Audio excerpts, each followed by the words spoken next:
What up, y'all? What up? Let's talk about it. I got a minute to talk about it, y'all. I got a minute to talk about it. I do. As soon as I fix this. Let's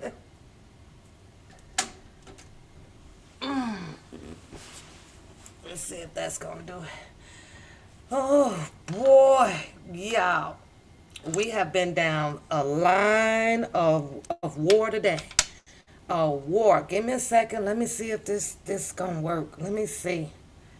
Let me see. I done logged on here and probably finna have all kind of damn problems with this here though. But hey, what up? What up? What up? What up? What up? What up? What up? What up?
Mic check, mic check. What about now? What about now, y'all? What about now? Mic check. Hey, ladies. Hey, ladies. Hey, ladies. Hello, hello. Can I get a mic check? The first one wasn't connecting, so but I did learn how not to close it all the way out and come back. So, how we doing with the sound, ladies? How we doing? Welcome, welcome. Did y'all catch the live tonight? Ah, you did. Good job. Good job. Well, let's talk about it. Let's talk about it. Cause, hey, let me get on here. I'm in the dark too. Let me see if it'll get me on. Nope, it will not get me on. Give me a second. I gotta figure out get the camera going. Uh-oh, y'all. It's respinning. I don't know what it is with this Zoom. I want my damn money back. Paying for this shit. Ah, give me a second, y'all. I don't know what's going on with it. I have more technical difficulty.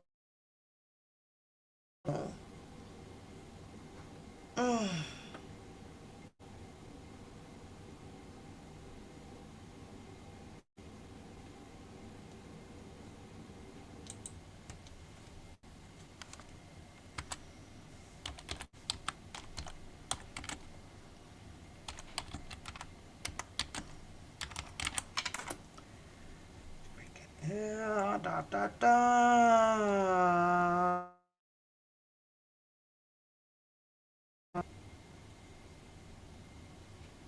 I don't get it.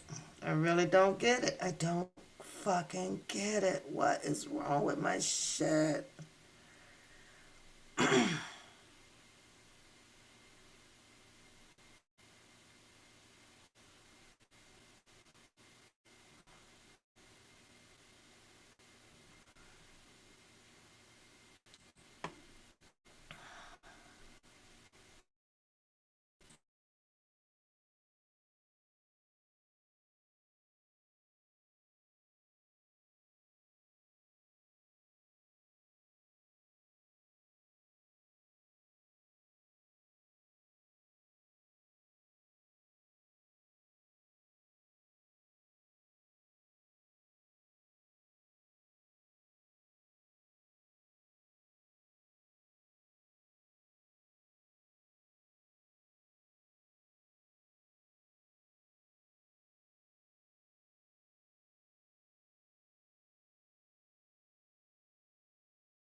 I see you guys. I'm for some reason Zoom just won't work. It just will not work. I just don't get this shit anymore.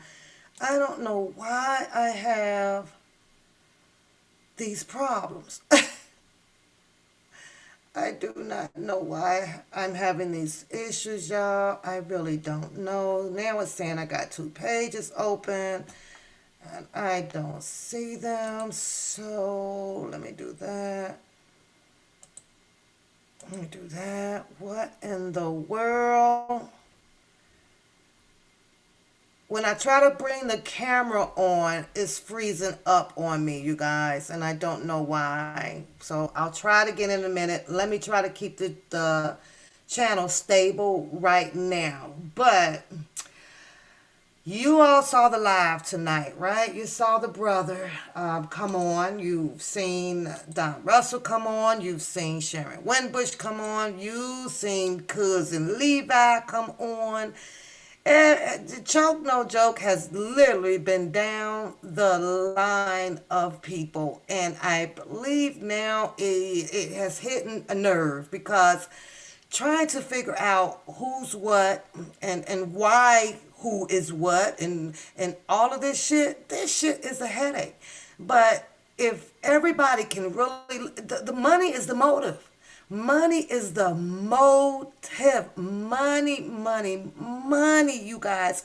Now, it's not too often that I would type in a chat, right? And I started to think, you know what, branch out a little bit. Go ahead and start typing in the chat. And you know what? That goddamn profile that keep coming in there with that one papoose and that Tory stank something, you can kiss my ass. Just kiss, like seriously, is that really your profile name? Fucking bitches, y'all. Fucking, I swear I be cracking up when I see it, right? I ain't got nothing other to do but to make my goddamn profile name. What up, y'all? Into some one papoose and Taurus stank pussy. Who does that shit? Who does that, right? But I ignored it, of course. I got away from it. But I had to drop some of my antidotes, some of my synopsis, some of my analytical views about each character that appeared on the Choke No Joke. I do recall typing in there, welcome everybody to the chat. Welcome, welcome. I'm just getting home. Y'all, I'm anticipating pulling up on vacation in a couple of days. And then they got the nerves to ask me to work my weekends, y'all. I don't know. Should I go? Should I not go? I was mentally prepared, like, okay, I'm gonna get through Friday, pack my stuff up, and it is time for me to woo saw for the rest of the year and regroup for next year because dealing with work, trying to engage into the R. Kelly sector and the news and things over here. Boy, this shit will wear you down. Welcome, welcome, welcome, everybody. I've dropped the link. You're welcome to come on and speak your opinion or leave it in the chat. It is up to you. I'm all good with that. But I'm going to say some of my goddamn opinions right now. First of all, I want to put Don Russell up first. I want to put Don Russell up first. He is no different than everybody else that has came out here. You got half of the people is okay, he makes sense, we're gonna rock with him. Then you got the other half of the people be like, bullshit, this is some shit, he doing this and he doing that, he's part of the setup.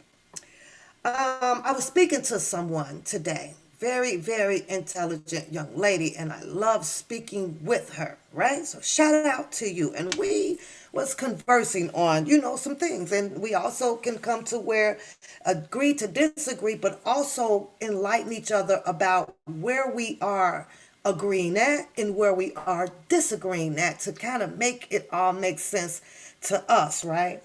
So let's do Don Russell, you guys. Let's do Don Russell first. And before I begin, I'll say hello again to everybody in the chat room. You can wait to give me a thumbs up or a thumbs down whenever you feel like it. Ain't no pressure over here. However, I would like to have one or the other. One or the other. It lets me know how well I'm doing, how well I'm doing with communicating with the people out here. So I'll appreciate you for that. If you are new to the chat and you have not been over here, you're welcome to come anytime you feel like it. This is One Papoose on Opinionated Talk Show over here. I am in no shape or form legalized, a psychiatrist, a doc, none of that. I just chill over here and have a good time with the ladies who has been rocking over here for a mighty long time. So I hope you get comfortable and familiar with me and enjoy the talk show, opinion show. I wasn't there. I don't believe half of the people, the majority of the people. What up, Lolo? Is good to see you over here. Thank you. Skin tight, Miss Brown, Harlem Pooh. I see you, Muddy. I see you, Lady Diva. I see y'all. I see y'all. Adria, I see you, Shirley. I see you. I see you, Beauty. Beauty. Shannon, my love. Hello, hello, Joy. Hello, hello, Annie. Hello, hello, and welcome to everybody else that comes in because I'm not going to go back and kind of do roll call for a second right now. And the moderators will greet you into the chat as we go along. But Don Russell, okay? Well, now that we are aware that a lot of people feels that he's shady and all of those things, right? And he's doing this and he's taking that. And it seems to be the argument pretty much around two speculations about Don Russell, right? Got half of the people, why do you have his possessions? Who gave you permission to get the possessions? And who gave you permission to record the phone call? That was a big issue out there. The phone call that you heard over on the Choke No Joke show. Hi, Tanea. Hello. Hi, Demetria. So, those are the two biggest arguments pertaining to Don Russell, feeling that okay, he may be doing this stuff to take a plea. One of the discussions that I did have with one of my good friends, well, would it make sense for a person to be doing this? Don't you think that if he was doing this, that it would hurt him even more? So it would hurt him and Mr. Robert Sylvester Kelly. It's like everything that he's doing, I think in the long run, if he continues to do this, and if the people are claiming that, oh, he's hurting Mr. Kelly for this and he's hurting Mr. Kelly for that, don't you think that it would hurt him? Do you really think that a plea will get him out of all of this shit for dropping information that is tied to him as well? I don't know. We'll have to wait and see. He did have his telephone conference today. Don Russell is now back on another telephone conference coming up here in January 2022. However, he will not be going to trial. His trial is prepared. They're getting prepared to have his trial 3 days, I believe, after Mr. Robert Sylvester Kelly is getting sentenced by Judge Donnelly. Okay, and he also has the same judge as well. So we have to just wait and see how that will play out. What I'm curious though is as when he has this indictment, which I do have and I've read it, he made something very important. Don Russell did in his statement on Chokes No Joke. He said that there was at least 4 or so pages long with his case that is about Mr. Robert Sylvester Kelly. He may have 1 or 2 pages up in there. I'm going to try to slow down so I don't jump around too much and I kind of keep my story afloat chronologically. I'm going to try to do that, right? Because I know I do. But it's as if they literally took the government. The government did. Now, Don Russell didn't write this indictment up. The government did. And they copied and pasted pretty much, to me, a lot of what was in Mr. Kelly's indictment and applied it 4 or 5 pages long to Don Russell. The government, to me, painted Don Russell to be involved of what has happened to Mr. Kelly. I'm not saying this is just my opinion to get Don Russell off of anything. That's not what I'm doing. It's just my opinion. So, if the government is taking this, all because Don Russell stepped out of his zone to come out and say, and he told everybody, it was a stupid thing. It was a stupid thing to do, and no, he did not get the permission or whatever to go and make this phone call, or to send this alleged. I'm gonna say alleged, even though we have the paperwork on it. This alleged threat or whatever over to this production place where they were getting ready to start their filming or meet and greet for this Lifetime movie, right? I also was wondering how would the people have felt if it was successful in that, knowing that there no Lifetime movie got to drop, and then finding out years later like who was behind that to have that to cease momentarily until Mr. Robert Sylvester Kelly was able to be out to defend himself for him to actually cease and desist on this Lifetime movie. I always think about that, but we'll never know. So here we are where you have Don Russell is being literally ripped apart for telling his shit on Choke No Joke. Then you had Bruce get torn apart back in 2000, early 20, I think it was, when he dropped his shit. Then you had Kerry Kelly get torn apart when he dropped his shit. Sharon Winbush gets torn apart and she drops her shit. Every single body has gotten a new asshole torn into them by the supporters of Mr. Robert Sylvester Kelly. Everybody. Everybody that came up. I have not seen one supporter out here really say, that's the man. That's the person. Will Eady got his butt ripped apart. Everybody in his camp. I don't know about Keith. I don't think I really heard anything bad about him, right? Everybody, every single body. All of the females got their butts ripped apart. All of the people that took the stand. Who was that? Was that Cheryl? The two ladies or so that took the stand for Mr. Kelly. Y'all know I go blank on names real fast, right? Especially if they not in the immediate part of my family. So I usually go blank on that. Like unless I'm really talking about it every day, then it kind of will stick to me. But this thing with Don Russell about the music and the possessions and the artifacts or the memoirs or whatever it is that he has. What do you all think he should do with it? What do you think that he should do with it? Where do you guys feel comfortable having that music returned to? Where? He stated to you guys if that music would have gotten left where it was and he did not secure it, which we would never know. We're just speculating. We're just putting our opinion on it.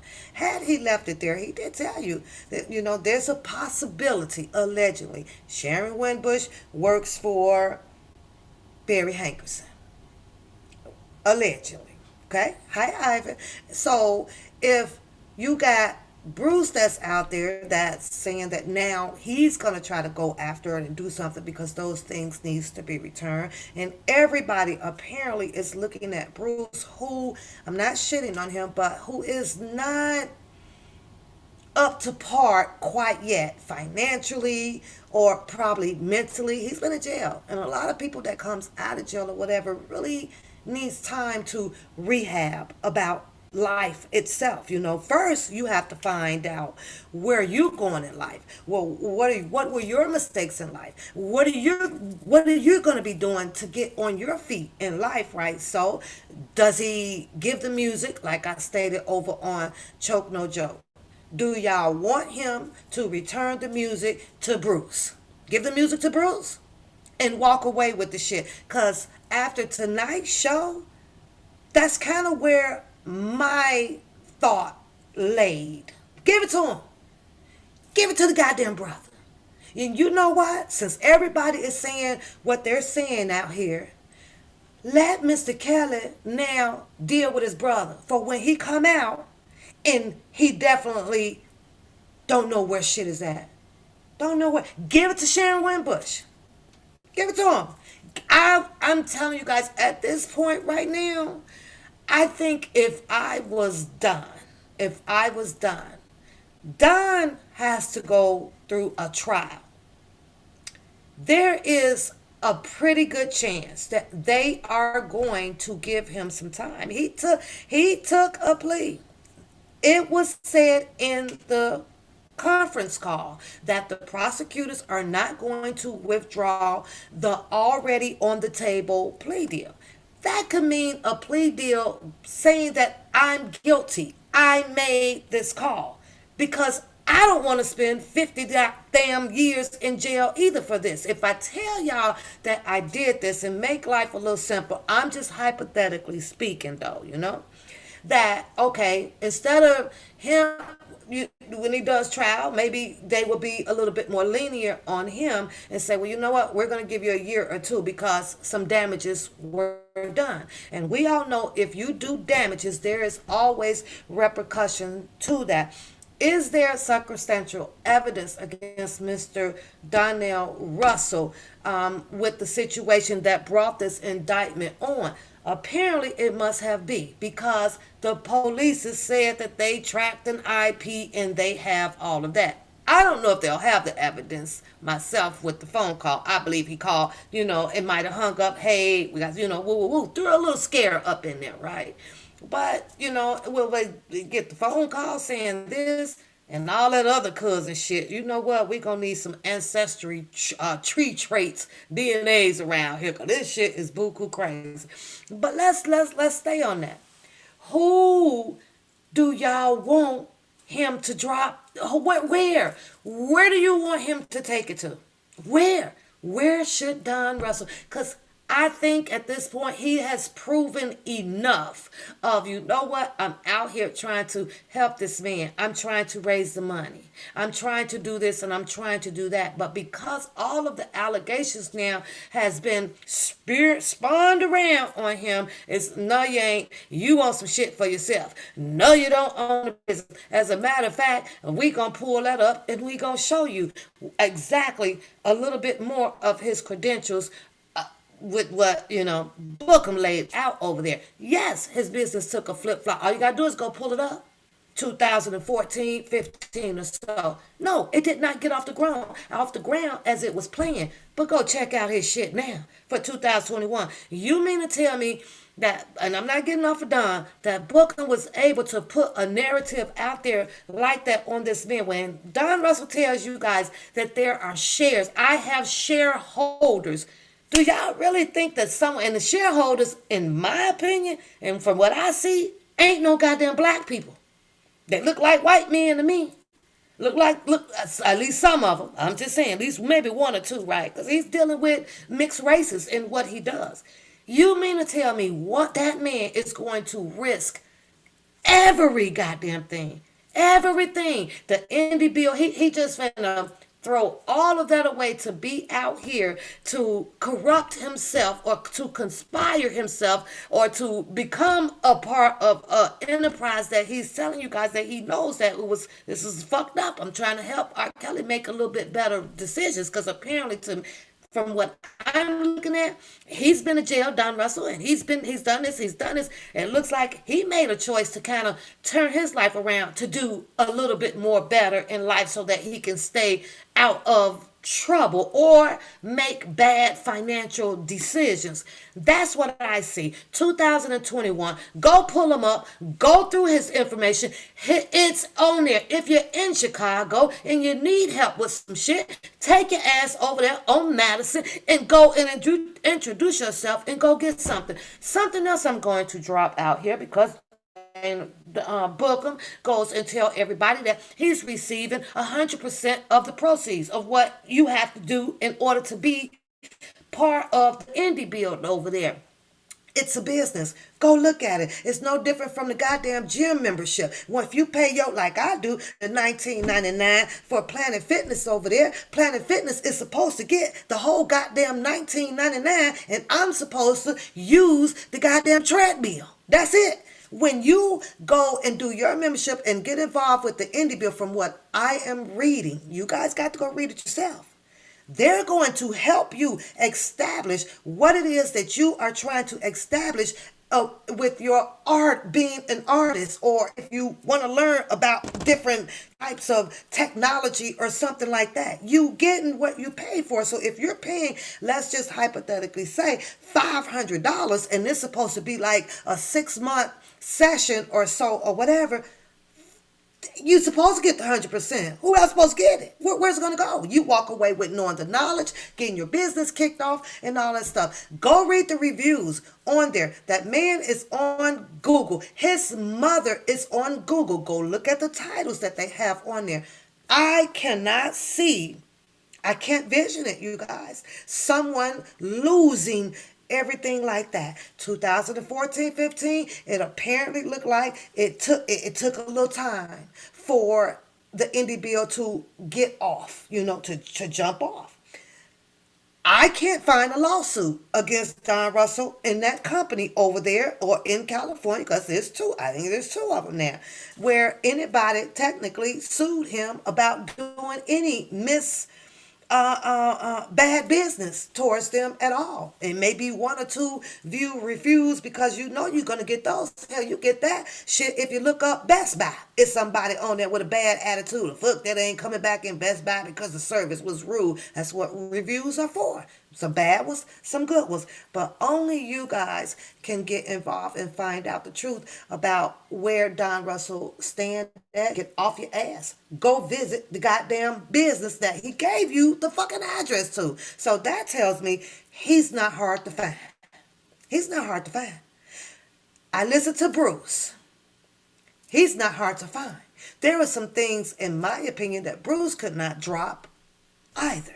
There's a lot of things that I get a choke and joke with the time limited or how long that they agree. Hello, Lisa, to run their interview over there that they just didn't get into. There could have been some questions about, well, did you steal out of Don Russell House? Why were you at Don Russell House? Why did that man had to place a roof over your head?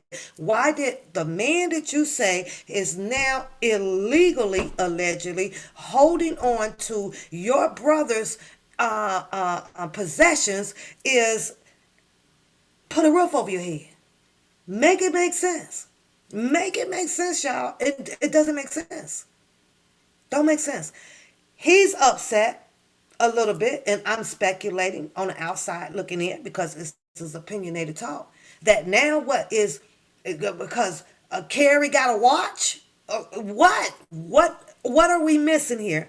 What is this family feud thing that is technically none of our business? If you ask me, and I'm gonna keep it real, that family needs a whole goddamn therapist to fix they goddamn shit. Oh, we ain't even got to cousin Levi yet. We ain't even touched him. That was some funny shit, y'all. That was some funny shit. Bruce made a statement over there. This is just my allegations, that's it. Opinionated talk over here, y'all. Bruce says, after him and his mother, his guest goes by the maiden name. It's Kelly. Yes, my mother married or whatever, and we had a stepdad. Okay. So the stepdad wasn't around. He came and then he went. That was over with. So Mr. Kelly obviously didn't know, or whatever, if the stepdad came and went. But to me, my question is, hell, is cousin Levi, cousin Levi, is the stepdaddy, cousin Levi, you know what I'm saying? Dad, and I'm just saying, and the stepdaddy didn't tell them that he stepped out and had some old chillions. I'm just saying. I mean, y'all need Dr. Phil for this shit, and then after that, they gonna need to go see Maury. That's them the only two motherfuckers right now that can solve that family issues goddamn problem. But from the outside looking in, I ain't no way in the hell that I see anybody prepared to financially help Mr. Robert Sylvester Kelly to store his shit anywhere. Where they gonna put it at? Where Bruce finna put it at? In his bedroom? How long is it gonna be there? And then they got the nerves to be talking about, okay, well, this person can't do this person can't do that.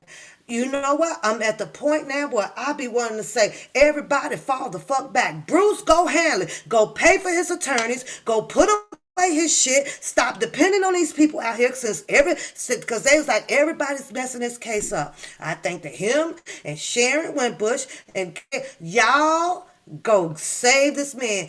Go and put all y'all money and go take care of y'all goddamn brother and y'all family. Cousin Levi. He didn't ask him that, and I was hoping that he asked about the goddamn dollar for the goddamn king. I wanted to know, since Bruce should have asked him, okay, let me let you be cousin for 5 goddamn minutes. You was raising money for my brother, right? Put him on the spot. How much did you raise? How much did you send to my brother? How can we verify this, that my brother received all of this money from the dollar from the king? Where do we go to get this information from? Since this is about the money, let's talk about the money. I don't give a fuck because you the cousin now. Let's say you play cousin. Your play cousin raised money, Bruce. Don't you want to know about that shit? Ain't nobody care about the daddy and the auntie and the uncle because that shit there, y'all, everybody old. If you ain't found out that shit before you turned a teenager, who gives a fuck? Like, seriously, like, who gives a fuck? Nobody cares about that. What's important is, where is the man's money at? Well, that, I mean, it's kind of important, but, what do you do? I would have asked that. Okay, well, cousin, we heard there wasn't enough money turned in. Do you know how much you collect for him? Sometimes you got to play the role out. You know how Tupac went out there, hey, cousin. Shit, I'd have played that damn role. I don't care what nobody say. But I feel, and it's just my opinion, I feel that's just my opinion. Y'all put a one in the chat if Don should be done with this shit and go drop this shit, go give it to his goddamn brothers and get the fuck on, go get his trial going and get that over with and throw up his hands and say, you know what? I tried. Because you can only try for so long. You can really only try for so long. Nobody liked the phone call that came in. I understand. It made it seem as if, okay, R. Kelly is talking to the people. And it also expressed to the people that, oh my God, somebody's violating the goddamn rules in here. Mr. Kelly should not be on the phone talking to people, or he should have not played that. Well, goddamn it, he ain't the first one. He ain't the first one. I ain't other people around the YouTube talking about that they received the Cora links and they talking to. Didn't other people say that too? Everybody had. There's quite a few people out here that has been saying that they talked to R. Kelly. So why is it now that Don is more shady or crooked? And I'm not standing up for him like that because he defends himself very well out here. But why? I'm confused. I'm confused. Yeah, it was. They say, well, T. Lynn, I heard the phone call. It was a little bit of muffling on there and everything. But maybe if there was a phone call with Bruce on there saying, well, what can I do? Well, how can I help? Or, so and so. And this whole entanglement thing with this Keith guy, oh my God, so, oh, well, what did the other guy, one guy said over there that Don Russell said, well, Keith is the person that is supposed to be holding on or has the authority to do everything. The boy over there said that. He said that over there. Okay. Take the shit to Keith. Because somewhere this got to make your goddamn head explode. Not only that, after the live, and because Sharon Winbush did not get what she wanted out of it, and her and Don Russell bumped heads last night, what did she go do? Go and drop. Well, I got the goddamn article. I do. Where my damn phone at? Sharon Winbush, I don't want to play it, but she drops an article and drops the man's picture with a daughter with this allegations in this story about some sexual assault about Don Russell. That's cruel. That's mean. But what triggers people to be demonic like that? Money. Money is always going to be the fucking motive. Don't know simple bumping head stories like that because we couldn't agree to something or because you might have said a little something about me to hurt my feelings really should push a grown ass person to go and dig up your stuff and paste it all out here to go epic for everybody to receive and then regurgitate a different narrative about a person. It's stupid. It's idiotic. But what will do that? Money will make your ass act all kind of goddamn ways if you ain't getting a hand of it. You're not.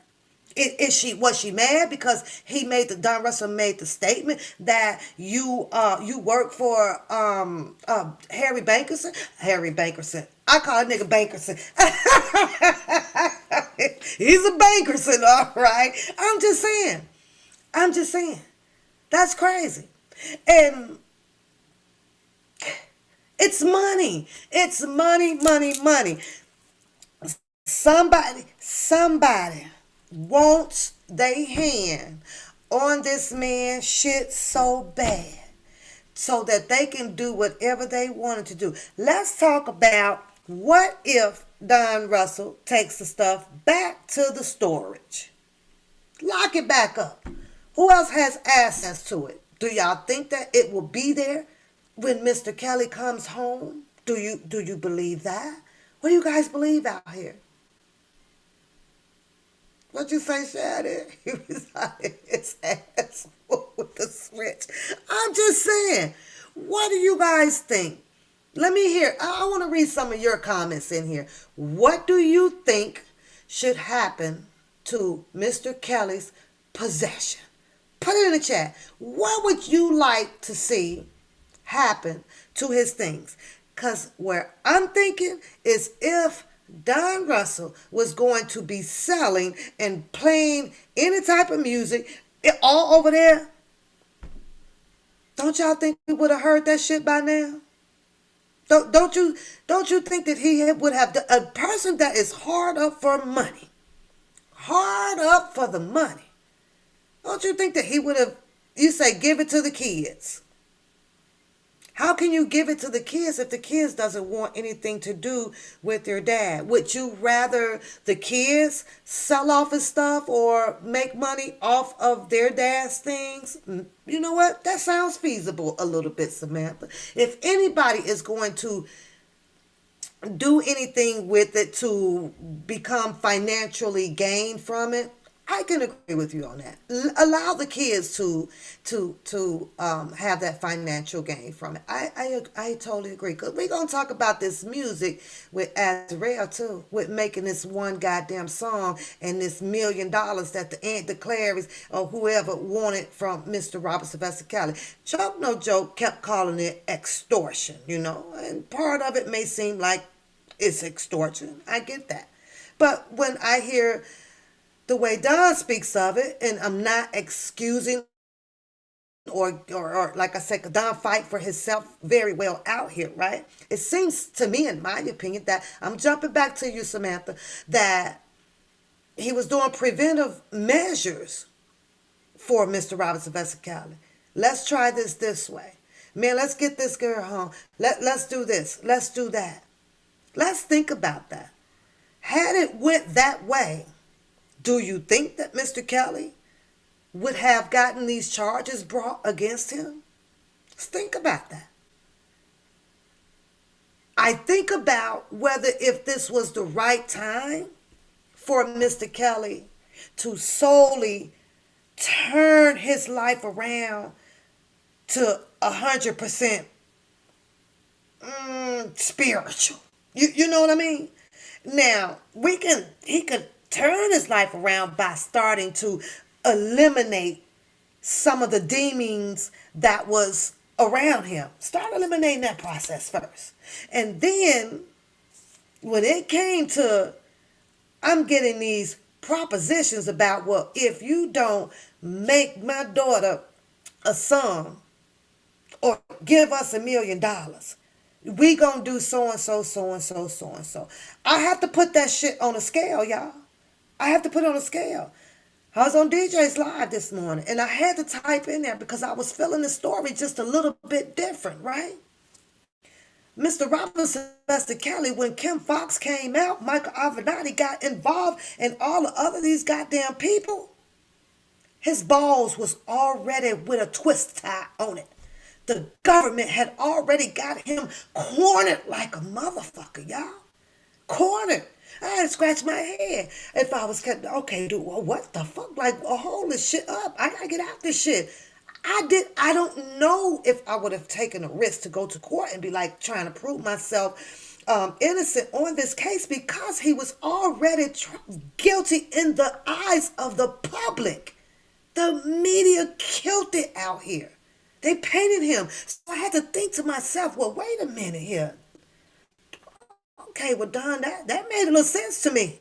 I'm sorry. The preventive tactic measure that what Don was doing, if I had to speak and do this the straight way to keep my ass from doing 75 and 115 goddamn years. I'm going to write this song. Get this goddamn $1 million. We're going to write this shit up. And when I give you this and write this song, you're going to take that wench, excuse my French, all of y'all get away from me because I'm Mr. Kelly. I can make this back tenfold. And the crazy thing about it, I will still own the rights to this song. But y'all take this, go make whatever fucking money you think you can fill off of this, but don't ever come back around me no more, not even the daughter. Nobody. Be done. Let's talk about recouping that money back tenfold. I'd have remixed that goddamn song up that I put out for her, and goddamn it made a killing off of that bitch and kept my life out here on the goddamn streets, and then totally flipped it around. Done with everybody. Done. Done. But if as part of negotiating and doing a preventive measure, and we're talking about a man who said that he came in to sit down with him, and the only thing that he really focused on was how in the hell did you get yourself into this financial situation, right? Some of it we know Mr. Kelly has to be accountable for. He's a fashion guy. Love his clothes. Love his hats. Love to have people at the basketball games. All of that shit, right? But at the same token, I don't give a fuck what nobody say. There is no goddamn way that somebody should be getting paid no $5,000 a month to do what? To do fucking what? We talk about how much for Christmas? I have to be honest. Mr. Kelly shitted away a lot of goddamn money on doing what the fuck did they do? I'm sorry. So when it comes to some of his money spending habits, a lot of it, let's add up. He might have spent a good $20 million on himself. Now let's do the other half where Don Russell comes in and took the time, but we don't know for sure, so we speculate. Came in. I sat down with him. Why are you in this financial situation? I think that everybody out here can agree by now that he was having some financial situation because of all of the freaking money that everybody was trying to collect for him out here. So somewhere he did not have enough money to do what he needed to do to provide himself the best goddamn attorneys in this world. The public, his supporters, his fans, everybody else had to try to come together, right? Until you got the anchor out here that threw their shit in there, and now all of a sudden it's some money missing, which I don't give a fuck about. Because if the people feel like that it didn't get to him, you got a class law action suit. You can bring some shit up. Bring it up. But you people out there who did all this donation or whatever ain't brave enough to even come out here to expose and to get the ball going for that about where in the hell is this money. Some other shit that I heard out here too about the money that I don't agree with, but I'm gonna try to hold that. I'm gonna try desperately. If it slip out, forgive me. If it slip out, forgive me. But he said he came in and he sat down. He had to show him where it was going. He dropped all of you people out here every freaking name that he can of who was taking what. Nobody pressed pause yet.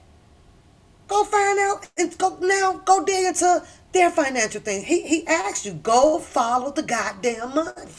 Go follow the goddamn money. You all think that the money trail just stopped because Don Russell is telling y'all that I'm holding on to his possessions. They're in a much cooler and better place. The money train just stopped. Nobody gonna look beyond that at all, huh? I'll tell you why. Because it's a lot of goddamn work to do. It's a lot of goddamn work to do. And then when you find out who took all this guy, his money or whatever, what you gonna do about it? Talk about it. That's what you're gonna do about it. But that's my opinion. Give the I at this point, y'all, sometimes you have to throw in the white flag on it, right? As much as he says that he loves, Mr. Kelly, that's his friend. He was with him. I don't care about how many pictures he done showed or all of that stuff. And at some point, that white flag got to come up. It's just got to come up. Because I'm like, oh, hell no, Miss Kelly, you got to get your people in check out here. I'm trying to help you. And I can't help you because you got all these other people who was around you and who know that it's the fuck down. But it's the way, it's the game. It's totally the game out here because it's about money. It's about money. Like, holy shit. Can you imagine if it would have stayed where it was at? Didn't Azrael and them have access to it? What is the timeline, you guys? I'm going to drop this on y'all. Somebody help me out with the timeline. Maybe you can, Andrea. Maybe you can, because you follow it a lot. Don Russell said he came back, right? Somewhere around 2018 or so, right? Then he left. Mr. Kelly got arrested July 2019. Now, if Don Russell was back in around 2018, am I correct, you guys? I don't want to be wrong, but you could trust and believe I'm getting ready to go down some timelines Saturday, because I got to make it a little bit more clear to you guys. And I'm going to try to have a diagram to post up. I ain't good at this shit, but if I keep working at it, I'm going to get good at this shit. I'm going to learn how to put a diagram up and post that shit up on my damn Zoom, right? Was it 2018 that he said that he came back and he met with him, right? R. Kelly was arrested. He was down there. Okay, thank you, Deja. Thank you. He was down there, right? That was the end. That was the one time where he was with his Bears hat on. He just showed the video over on Choke No Joke, right? He was there at that time.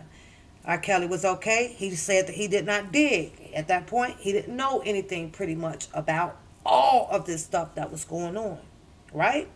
So apparently he must have left after that situation was taken care of. Driving behind the Sprinter bus. They stopped at the McDonald's. I don't think or believe that Don Russell had really gotten that too far deep into knowing pretty much everything, right? Maybe a little bit of something here and there, right? Especially riding in the car with Will Eady, because they both were in the car together, right? So, Mr. Kelly gets arrested, right? Don Russell hears the I Admit song. Something ain't right. Hold up. Let me come back. I gotta come back. But 2018, wouldn't you think that would have been a time for Mr. Kelly to be like, well, I don't want you around me. I don't know you like that. What you up to or none of that? You mean to tell me that Don Russell was a smooth goddamn criminal to be able to run this shit through R. Kelly and everything for him to still be in the presence of Mr. Kelly, right? I want to jump ahead just a minute because I want to talk about the storage. Mr. Kelly gets arrested. Don Russell comes back, right? He's in there finding out everything about what's what and what's what. How did he get in the goddamn storage? Did he break into the storage? Was there video cameras at the storage? All storages, some of them are on the inside, where you got to walk in and scan this and get through that. Because they have to protect the other people's storages that are in there. So they have to know who's coming and going from this place, right? Don Russell says that a truck pulled. They had the one truck, said it wasn't three. Who helped him load it? Who was there? Who helped him load it? He can't load this shit by himself. Who helped him load it? So obviously somebody from back then knew that he had all of this stuff. Somebody was there. He didn't just go there by himself. Somebody was there. It was clearly, in my opinion, authorized. I don't see no breaking and entering of stealing any goddamn thing. I'm sorry. I just don't see it that way. Somebody had to be there with him. Did y'all figure that out? Who helped him? Who authorized it? Who gave him the keypad access? Who gave him the key if it's a key? Who gave him the swipe card if it was that, right? Let's talk about that.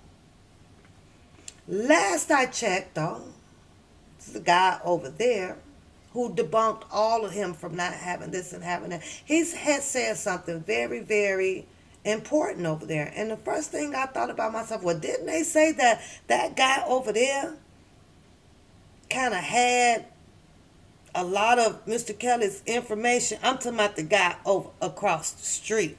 Now, y'all know which one I'm talking about. My favorite buddy. But that's near here or there right now. But how, you guys? How? How? How did he get in there to steal all of this shit? Huh? How? I do see Don Russell throwing a bunch of flukies out here. I do. A few of them.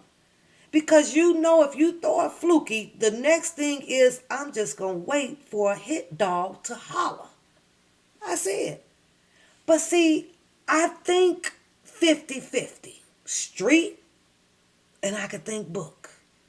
But what we're dealing with right here, this sector, these type of people, you gotta think more street right now than book. And that's a fact. You ain't dealing with people that was around Mr. Kelly that had the black briefcases and the suit ties and the car canine jacket coats and shit and snake skin shoes. You ain't dealing with them kind of people. You're dealing with street people, so you got to think street. I don't see it. I don't see it. Somebody knew. Somebody gave him access. Just maybe the phone call was okay for him to have. I don't know. We don't know.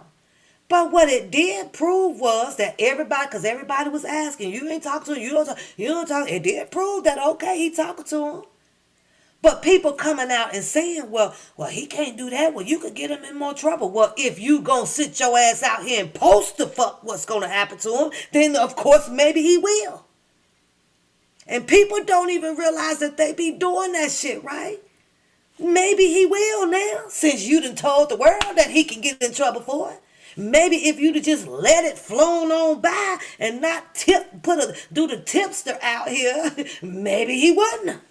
Just maybe he wasn't. And I could take it a step farther, since there is a lot of people saying, well, Mr. Kelly wouldn't have agreed to that, or he probably didn't give him permission to do that. Then go get in contact with Mr. Kelly and have you record it, and you come back and let us hear Mr. Kelly telling you, saying that he did not give his permission to be recorded by Don. Go handle y'all business. That's the only way you're going to solve this shit. Shannon, that's your boo. You ain't messing with that. I think she over there selling stuff now, Shannon. I don't know what she on now. She don't really talk about her boo like that. She gonna flash you something about a fancy house, and then the next, I don't know what she doing. I don't know what your girl doing over there. I be like, ooh, what you doing over here? I don't know. Mm-mm. Mm-mm. You said, first of all, someone gave him the address and number to the space and the code to get in. They had to. I agree with you. I totally agree. I totally agree. It's obvious, I'm going to go to SK. It's obvious Bruce is being, I hate to say, taken advantage of. He is not using his own words to an extent. He's been compromised.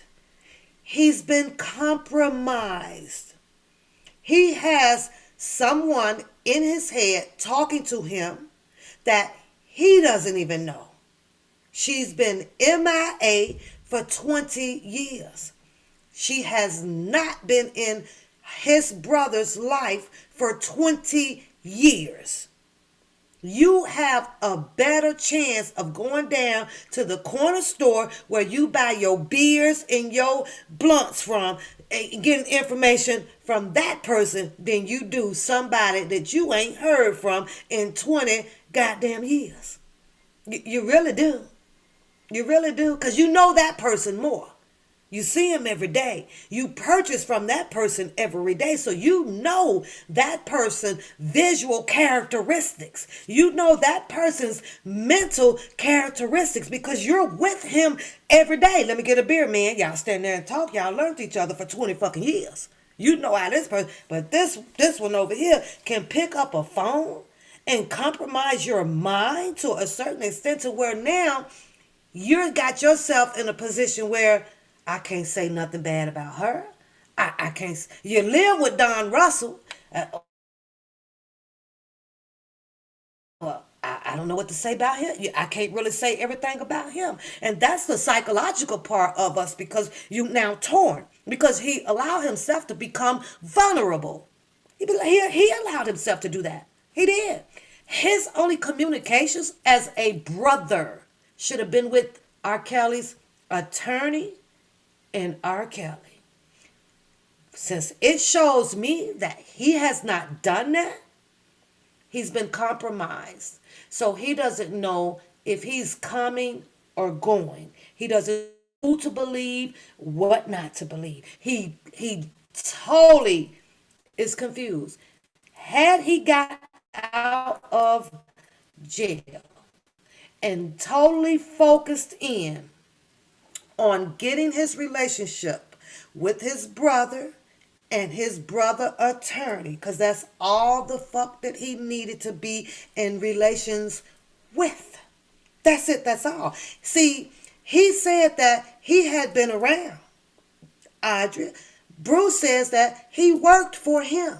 So you tell me, what is it that anybody else out here can tell Bruce about anything of these stories pertaining to Mr. Robert Sylvester Kelly and this alleged camp that they have? He should have been knowing at first hand. He should be the person to be like, I ain't fucking with you. You wasn't there.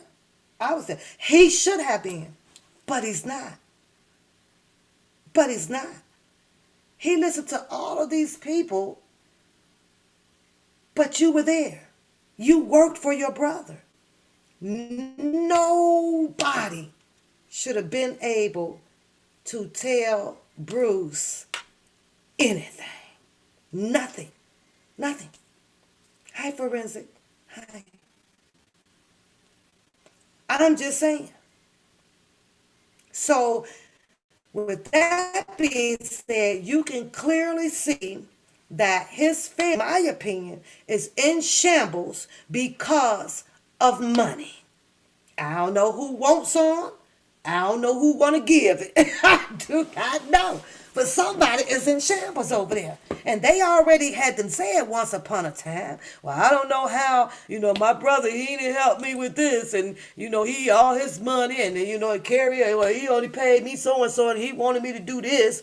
And he wanted me to be in videotape for this or for that. And you pay me. The damages are fucking done. Call Dr. Phil.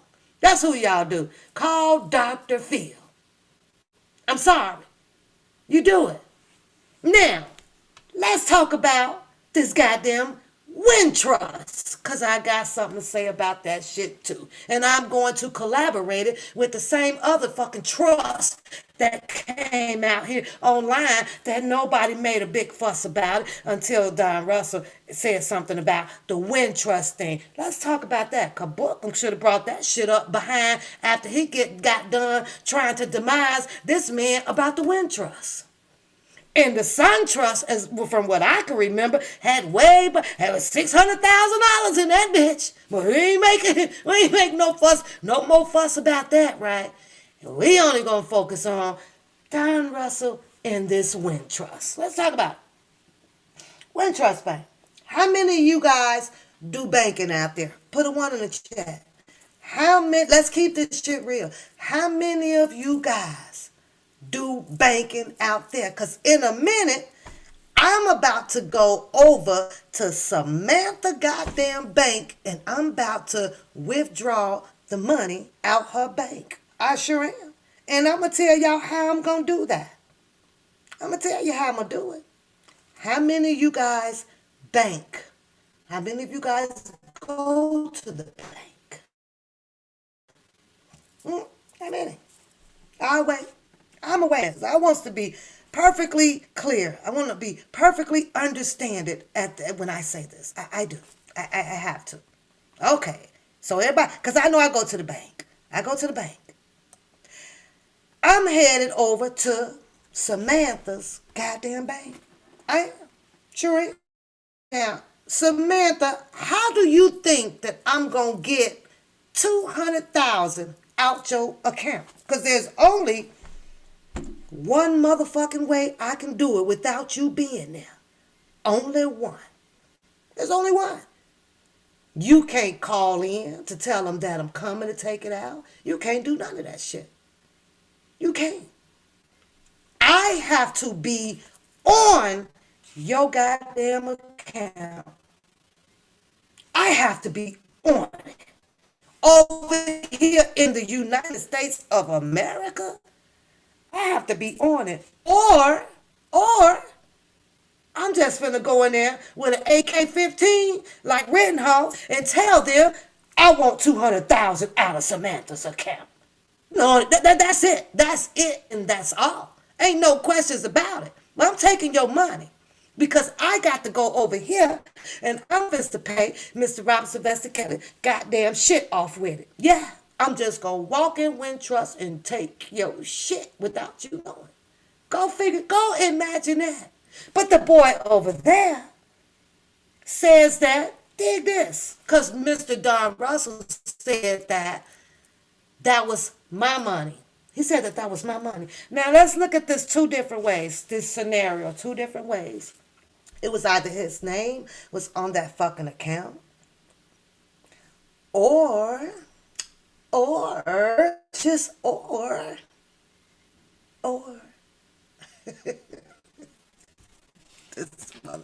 This one here heated me up though with Booker, y'all. It really did because he really tried to press this, right? Just maybe he said that it was his money so that that information about the Wintrust bank that Bookham put out wasn't supposed to have been told that it was Mr. Kelly. Just maybe, just hypothetically or allegedly speaking, just maybe it was some money that maybe the government might have overlooked. Just maybe they didn't know about that account. They just didn't know about that account right away. You know what I'm saying? You feel what I'm saying? But now they would. Go book them, drop that shit. That was Mr. Kelly's money. That was Mr. Kelly's money. But yet then we over here sitting here worrying about the shit that Don Russell is dropping when you got a whole bunch of other motherfuckers out here dropping, what y'all call it? Dry snitching. Dry motherfucker snitching. Maybe they didn't know he had a Wintrust. As far as we knew, they had them seized, according to Greenberg, was seized, right? All his shit was seized. He had this. Mr. Kelly told you. He didn't. Mr. Kelly told you when he went into his one bank over on the other bank, and there was only 300,000, and that's what he got or whatever. Maybe that's all he wanted a motherfucker to know, that that's what he had. But Bookham told y'all that was R. Kelly's money. That ain't your money, nigga. That was R. Kelly's money. They looking for his money, Bookham. So I thought, being that this is a street case kind of shit going on, because it ain't nothing but thugs and crooks and criminals involved in this shit, right? That maybe that was code for shut the fuck up, nigga. I'm taking a rap for having, listen. But no, he had to go dig that shit up, right? But now, let's jump to the Windstar goddamn account. The Windstar. No, what was it? Yeah, the Windstar. Was it Windstar? Yeah. Latoya X. How much she said she had? How much she say she had? How much? Wasn't no big fuss about that. Wasn't no big fuss about that, was it? Nothing was said after that girl came on there, sat in that room with Azrael being fucking recorded. Let's ask Booker. Did the feds go seize the 600,000 from that motherfucking account? What happened to that money? What happened to that money? Why did you not hear the brothers or Sharon Winbush or any of them motherfuckers thirsty to go $4 million? Thank you, Forensic. I know you love me. Help me, because I need some help sometimes. So thank you. Don't leave me hanging out here by the rope. Not by the noose. Help me out, y'all. Don't leave me hanging over here now. This shit ain't easy. This shit ain't easy trying to remember all this thug ass, crooked, crackling, fucking hoodlum ass bullshit. This shit ain't easy. But it's street shit. And I'm pretty fucking knowledgeable with street shit. And that's fucked up. I hate that I am, but I fucking am. But why did you not hear all of this noise about the 4 or the 5 million that came out of Latoya X? But when Don Russell says that he got, that whole to pay for some things, we allow for someone else to turn it around to say that it's R. Kelly money. It's R. Kelly money. Well, why he ain't screaming about the other goddamn R. Kelly money? Huh? Where is that? I'm just saying. The shit didn't make sense. You cannot just walk into a fucking bank and take anybody's goddamn money out of a bank unless your name is attached to those papers that will alarm the goddamn people up in there, the representative or the financial head dick up in there. You fill out your slip, they take your ID, a copy of this will be with you in a second. Once they put your shit in, they verifying every goddamn thing on there. Everything. Now, had I went in there to get $1 million out of Samantha's account and I'm on the account, yes, they might call Samantha up for, because they be kind of crooked when them bitches tell you, well, I'll be right back. You best believe they going to the back to verify some bullshit. Hey, they coming back. The only thing that you have to necessarily do when you doing some crooked shit or some shit you ain't got no business doing and that representative gets up and leave that seat, you need to be taking a look over your motherfucking left shoulder or your right shoulder, because standing behind you, they done already got the cops on the motherfucking way. Period, point blank. Period, point blank. No, we ain't looking for the 4 million, lady. No, we just gonna let that one fly by. They want to be on Don Russell's head about this book love, about this goddamn money that he said was his money to help pay for the Trump Tower and to help pay a little bit, I guess, of whatever was supposed to go to the studio before they foreclosed on the shit. On the shit, yeah. And talk about the taxes. Last I checked and last thing that I read on them fucking taxes, the taxes that was lingering behind for Mr. Robert Sylvester Kelly was property fucking taxes. You guys named the property taxes of what he allegedly owned out there. You do it. Because some of his shit was rental. But when it came to a lot of his other fucking taxes that was really, really due, go do your math on it. It was paid. But Bookham got a sore ass over there because he had to go pull up the information and show to the people, oh my God, June Barrett and her notarization was fucking expired. Damn, if this my motherfucking dude and if you guys are riding it down with me and I need some help, and the paperwork was sent to legal goddamn officials down there. Yeah, let them catch that shit. They don't need you to catch the goddamn shit. If that's what was going to work to help Mr. Robert Sylvester Kelly out and they overlooked that it wasn't a notarization, a time thing on here or whatever, leave well the fuck enough alone. Let the people figure that shit out. Let them figure it out.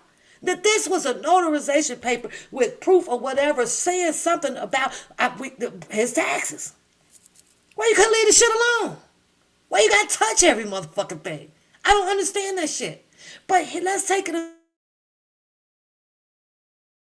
step further with Don Russell's mother. She's a beautiful lady, y'all, too. June Barrett, she's a very pretty lady, right? And I'm sitting here going, okay, it expired. What did he do? He came out, wasn't good enough. He explained to the people. Wasn't aware that it had expired. It could have been a minor mistake or whatever. Hell, I done wrote some shit and then forgot to put a damn date on the goddamn check. You name it. I don't know. It happens, right? But we couldn't give him the benefit of the doubt because everybody wanted to rain on that parade as well. So, we know for a fact that she was a notary, right?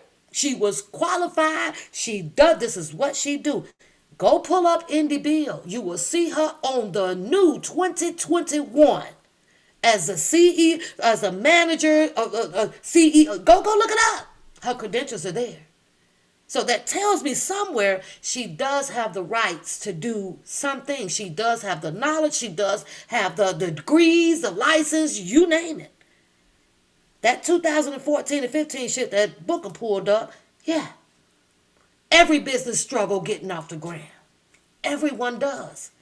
But when it's about revamping it, it's about finding where you made the mistakes at or what happened and what caused us to not be able to pull this business up off the ground. Right? So, notarization. Do you know that it doesn't take you but an hour or so to go get your shit updated? Now you run to the nearest goddamn bank. You can go right zoom downtown. Who's to say that another paperwork wasn't submitted in with her notarization being up to date on there? Nobody knows that. Nobody knows that. It's weird. It's really, really weird. So Don Russell mother and Don Russell is going to do all of this goddamn shit out here. Some people say to help his case, right? He's still gonna. Don Russell just may luck up with probably a year or so.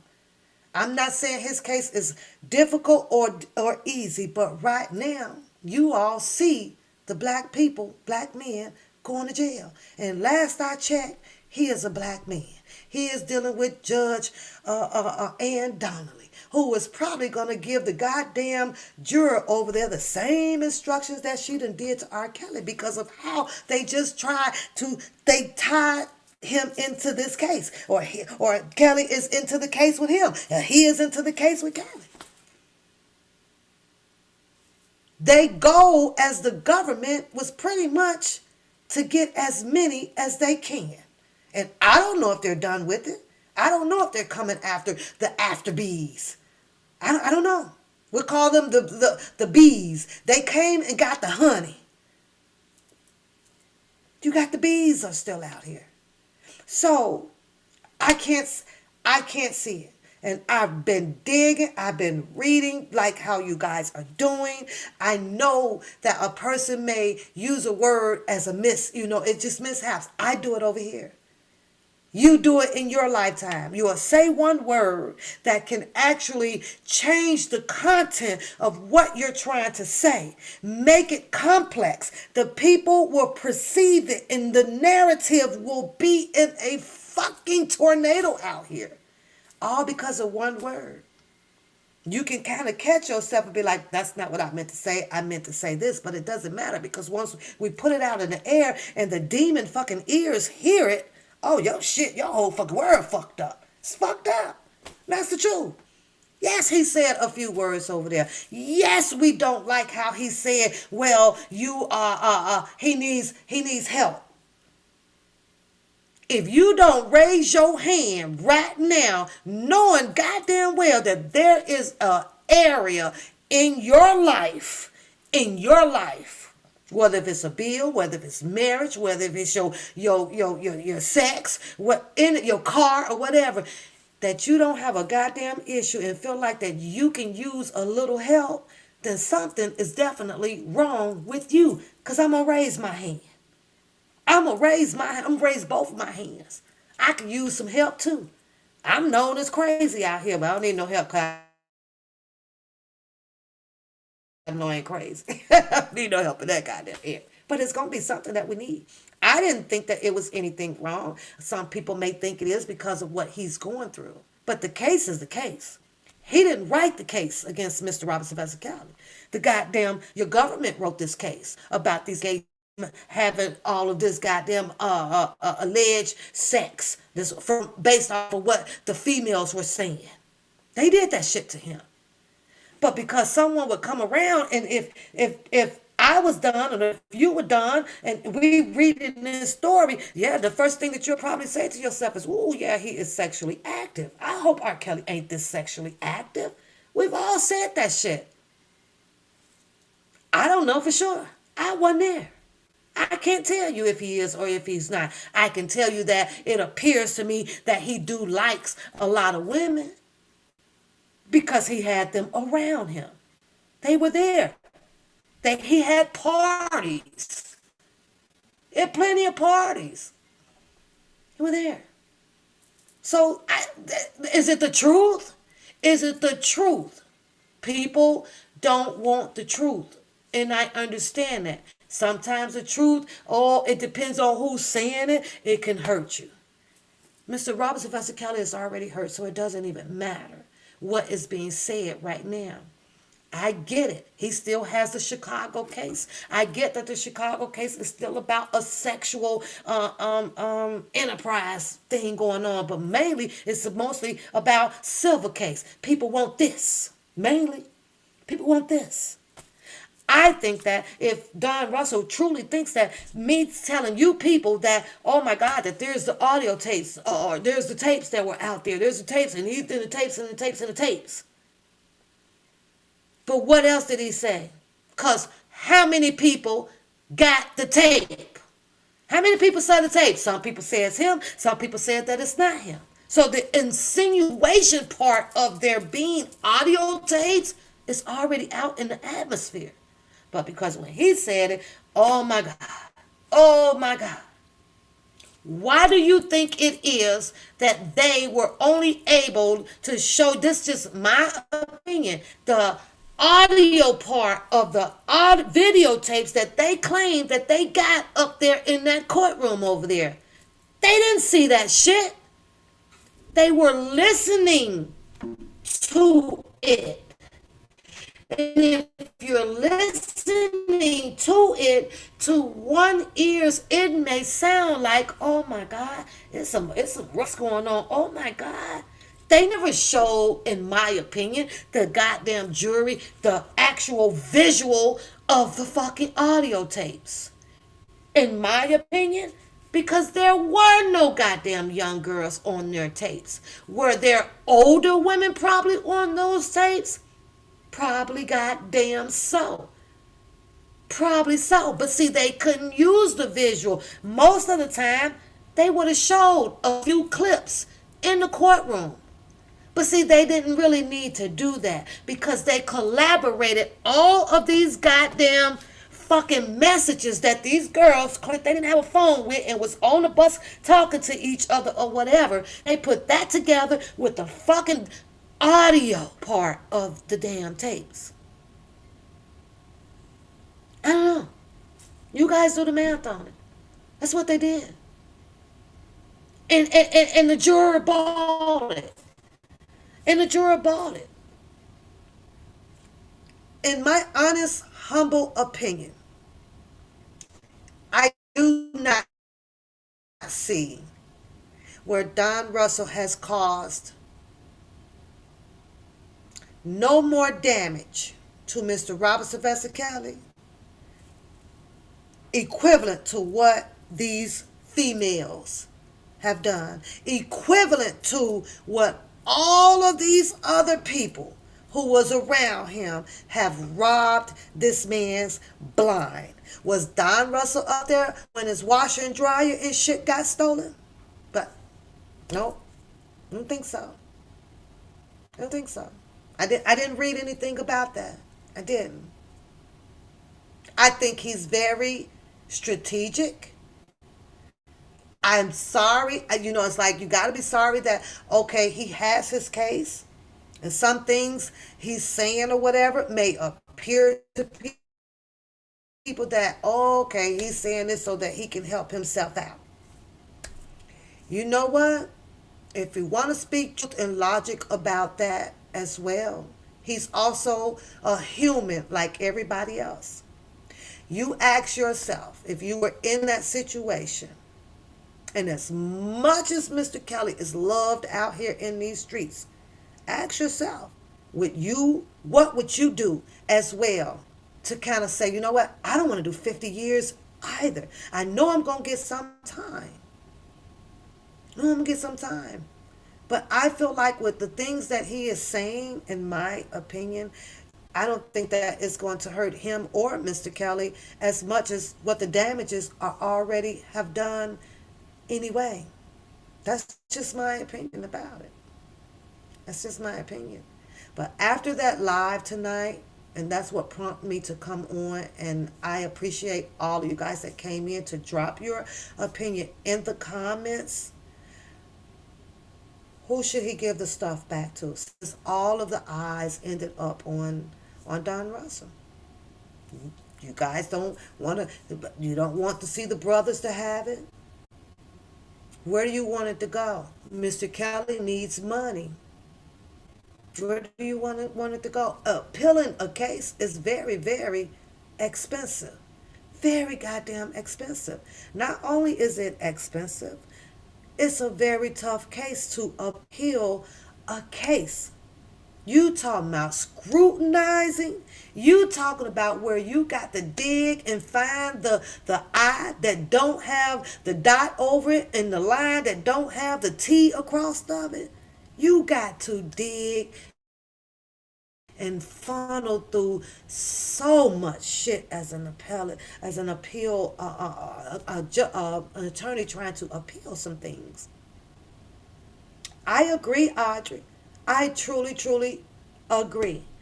I had a question, and I got to ask you guys this one too. Who else, please, somebody drop me a name to help me understand this here. Who else would have been there for Mr. Robert Sylvester Kelly to help show him where his money was going? Who else was eligible, was creditable, was loyal to do that? And drop me a name, because then I got a follow-up goddamn question behind that. And I'll wait. Who else was there for him to help him figure out where all his damn money was going? Who? That's a good, you right, for forensic. Probably be a whole goddamn garage sale in the next morning once they set up the tables. I'm just saying. I'm just saying. Oh boy.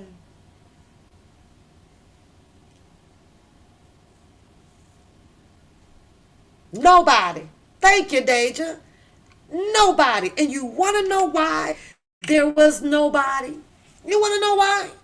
Because he wouldn't have been in financial goddamn it distress right now. He wouldn't have been in financial distress before Don Russell got there. There was absolutely no goddamn body. He wouldn't have had no problem but getting his and paying full for his goddamn attorneys. Would he? Nobody. So why is it that after Don Russell come out here, and then here comes this plan on trying to figure out how to raise the money to help get him the best attorney in that he can afford to get? Don Russell even told you people how much the goddamn attorney was going to cost. What, do y'all remember that? Didn't ya? Did he tell y'all? So what's wrong with you people picking up the phone? You can call that attorney's law office and fact check it. What's wrong with that? You can fact check that. You can do it. Or we just rather sit out here and fuss about what he this and that. You could have done it. You can call the law firm that he dropped. He dropped y'all every single possible names. Now go do your homework. Go do your homework. Go fact check his shit. And after you fact check all of that stuff, take your ass to Chicago or California and go see what his business is really like. The man told you that he has goddamn I said the word earlier, investors. He had people to come in to help him get off the ground and stuff. They had to put money into the business too as well. Do you really think that this man right now, who is probably finna get a little jail time, lose his son, lose his mother, all of that shit, to come out here to intentionally hurt Mr. Robert Sylvester Kelly? I'm just asking for a friend to come up on some money. The man businesses is up and running. And he solicited. What did he say? You need help? You want to learn this? Now, of course, you're going to have to pay for your goddamn services because that's how he makes a living. The same way we were buying Mr. Robert Sylvester Kelly's music out here. We had to help his business, his art. He was an artist. The people got Mr. Robert Sylvester Kelly where he was at. All that money. All that money. I'm going to ride until I see anything fucking differently. Period.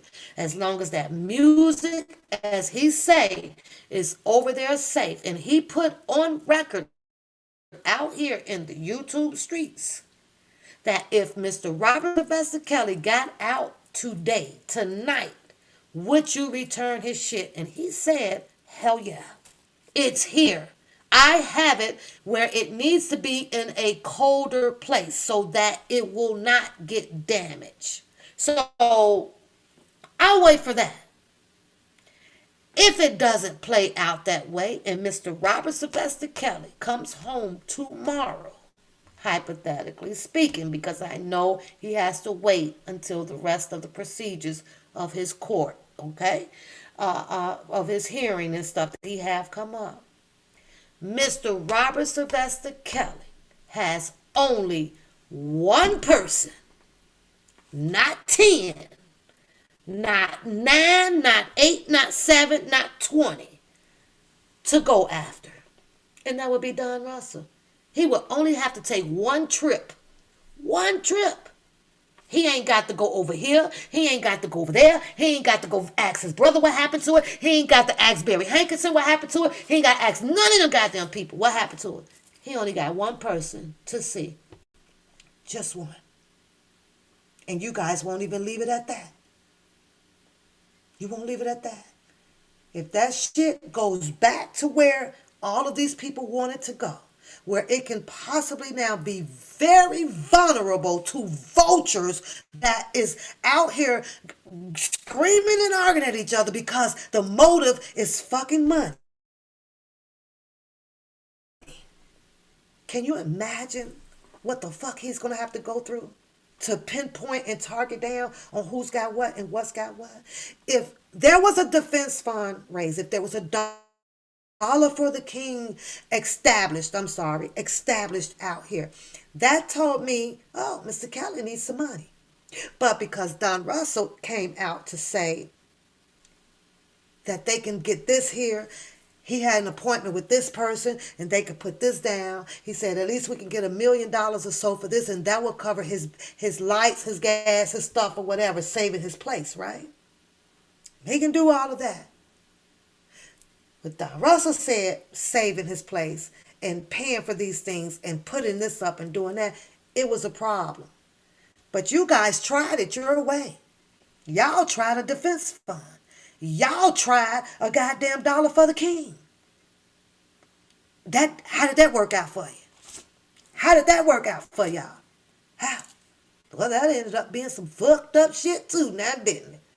So one thing that I do know for sure before I get up out of here, y'all, because I'm about to go. I gotta go to bed.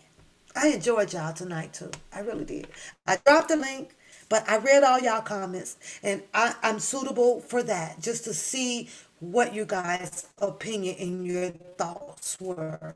I really do.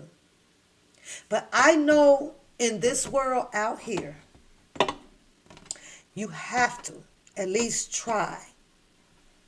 For Mr. Robert Sylvester Kelly, you gotta trust one. He cannot do this alone. He cannot do this shit alone. You done seen the brothers. You done seen the cousins. Heard that, what's the other guy name? You saw Will come out. He had his dilemma.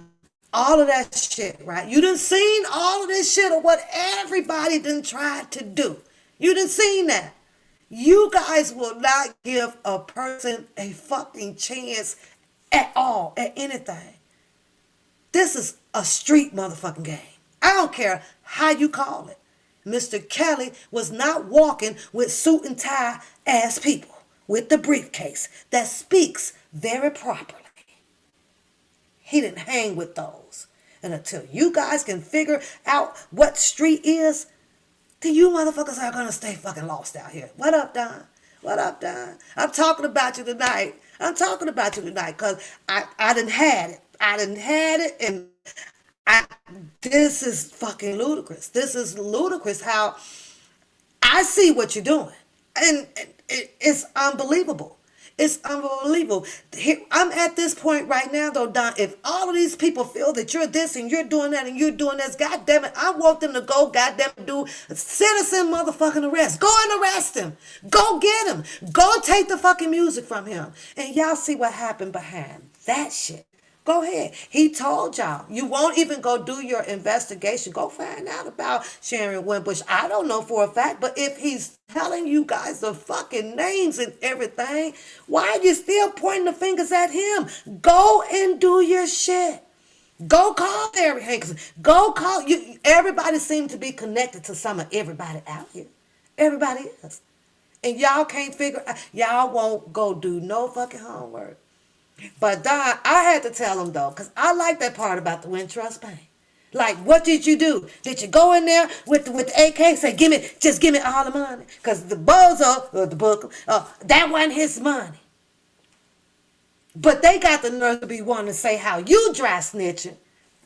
I'm like, huh? Well, in that motherfucking dry snitching too. The pot called the fucking kettles out here black. These your black people, Don. These your motherfucking people. I don't want them. I can't do it. I can't do it. I'm like, I seriously, if I had to be your consultant, your advisory right now, Don, I would seriously tell you, and I like I say, but at some point, they're throwing the flag.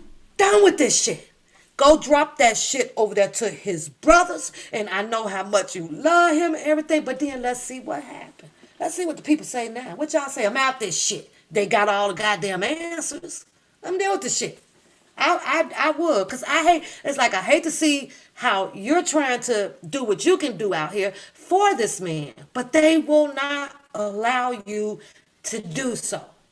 They won't allow you to do so. They want to hit everybody from every freaking corner without giving the business for that. Go over there, you guys, and go book them. You run the shit. You do the shit. You put the money up for the goddamn attorneys. You go put, that nigga can't even put one goddamn DVD in a storage, let alone a whole bunch of them. The fuck? He just got a goddamn eviction over there. That's crazy as hell. It's ludicrous. For the people that you listen to that you know can't help Mr. Robert Sylvester Kelly piss in a pot and throw his own piss out the fucking window. But you listen to them damn people. That shit crazy. Shit crazy. How could nobody on that level couldn't even convince me? You can't convince me. But he gave you guys the address. Go look it up. I'm taking my black ass over there. I got some ideas and shit. I need to learn me some more technology and shit. And if that's his business, and as Bookham say, he gets 100% of the revenue he's supposed to. I'm finna to go pay this man a whole goddamn $1,000 if I need to, so I can learn what the fuck how to do this keyboard and get this goddamn string shit together. The fuck? He's supposed to. And who in their right mind as a human, let's just say he's got this permission or whatever to do whatever for Mr. Robert Sylvester Kelly. It would not be gratitudable of Mr. Robert Sylvester Kelly to be like, well, okay, he did this. You know what?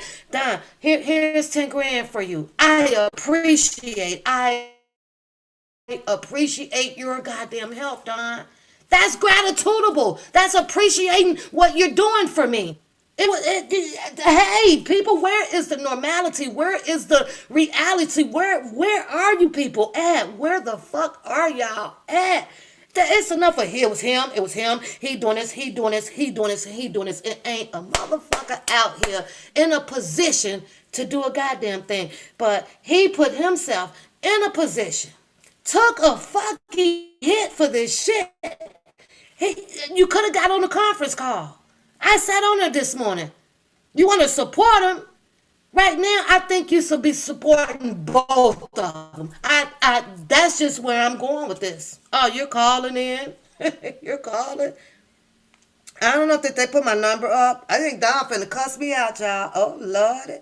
I'm finna get cussed out. Y'all always get cussed out. But I'm just saying, Don, I just, and I try not to spaz out or nothing like this, but I was like, oh, okay.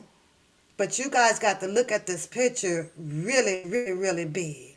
Really, really big. Harlem, did you drop my number in? You got to drop the two, put the other number in. My other phone upstairs, 608-239-3840. I'm going to put it in there because my other phone is upstairs and I don't mind this number because I know how to block people. It don't make me no difference. But that's crazy, right? Think of it this way. Hello, Oliveria. I think that's how I pronounce your name. Hello, sweetheart. Hi, welcome to the chat. Welcome to the chat. I'm just saying, y'all. I'm just saying. You got to pick your fucking struggles out here, and you guys are dealing with a whole lot of goddamn struggles. I don't see it. And that's just my opinion. I'm just finna come out here, throw away all my goddamn success, forget about my mama. I'm gonna leave my son. I'm finna to go and intentionally set some shit up. I'm gonna tell him I'm gonna blow up a car. I'm finna tell him I'm finna shoot up intentionally. Yes, it was probably a mishap. Yes, it was probably the wrong thing to do. Oh shit, let me gotta disconnect from my headphones. Okay, you're on the live. Don't come beat me up now. I be getting my ass whooped around these streets. How you doing? I'm doing good. I'm not, hanging in there. It is what it is. All you can do. That's all you can do. I got your message on DM, and of course, I have people that always let me know when my name is being out there. And I really wanted to because you have been a supporter of truth, pusher of the truth, since the beginning, and you've always had my back and supported me. I don't even know you. I know, right? That's crazy. I think it's that West Side. I don't know. Maybe West Side. Yeah. So for that alone, I'm gonna call in and give you some love. I don't care about the side of the platform. It's more of a. If I can, it's like with Tasha K. When she first went in there and promoted, started speaking about being robbed, her numbers went through the fucking roof. And I when I had a chance to talk to her, I said, listen, if you use my name or whatever like this to grow, I have no problem with that. I mean, but as long as you set the record straight, we can go forward. And she did that. So if I got to visit you and you can get some more numbers because people want to hear from me, I'm cool with that. Whether they're coming to hate on me or whether they come in to like me, it still add up to numbers for you, and that help you out. So that's it. So I'm here. And the truth, though, Don, it's not about the numbers. I just wanted you to come and chitty chat with my little 20 girls that be here. I was studying other people. That's just to chitty chat with us because we like to talk and stuff. So and wasn't gonna get too deep into nothing. My goal was to make you laugh a little bit. Tell you the truth, you know what? I saw Bruce's interview, so I was laughing my ass off. I'm sure you was. I'm sure you was, because I'm like, he's, in my opinion, he's just compromised right now. He doesn't know what to say. Like, this woman is in your ear. You haven't met her or obviously seen or know anything. She said 20 years. How do you have that type of person in your ear? And then, and I remember when you came on, Don gave you a place to stay. What is the bitterness about this? I don't understand why you bitter, but you didn't want to talk about, clear it up. Did you steal from out his house? Did he get, or is he bitter with you because now you done gave a watch to the brother? What the fuck? So, well, let me explain that just so people can have clarity and give him information. Like one time I was there, the watch was sitting down. I'm like, man, that's nice as hell. And before I left, he said, take it, gave it to me. So Rob never paid me, but he did, like another time I'm over there and I'm like, Rob, man, nigga, you lucky I got out of that game because, you'd had to fight me for some of them trophies. Mm-hmm. And he was like, nigga, please. And then before I left, he said, which one you like? I was like, that one. It's cool.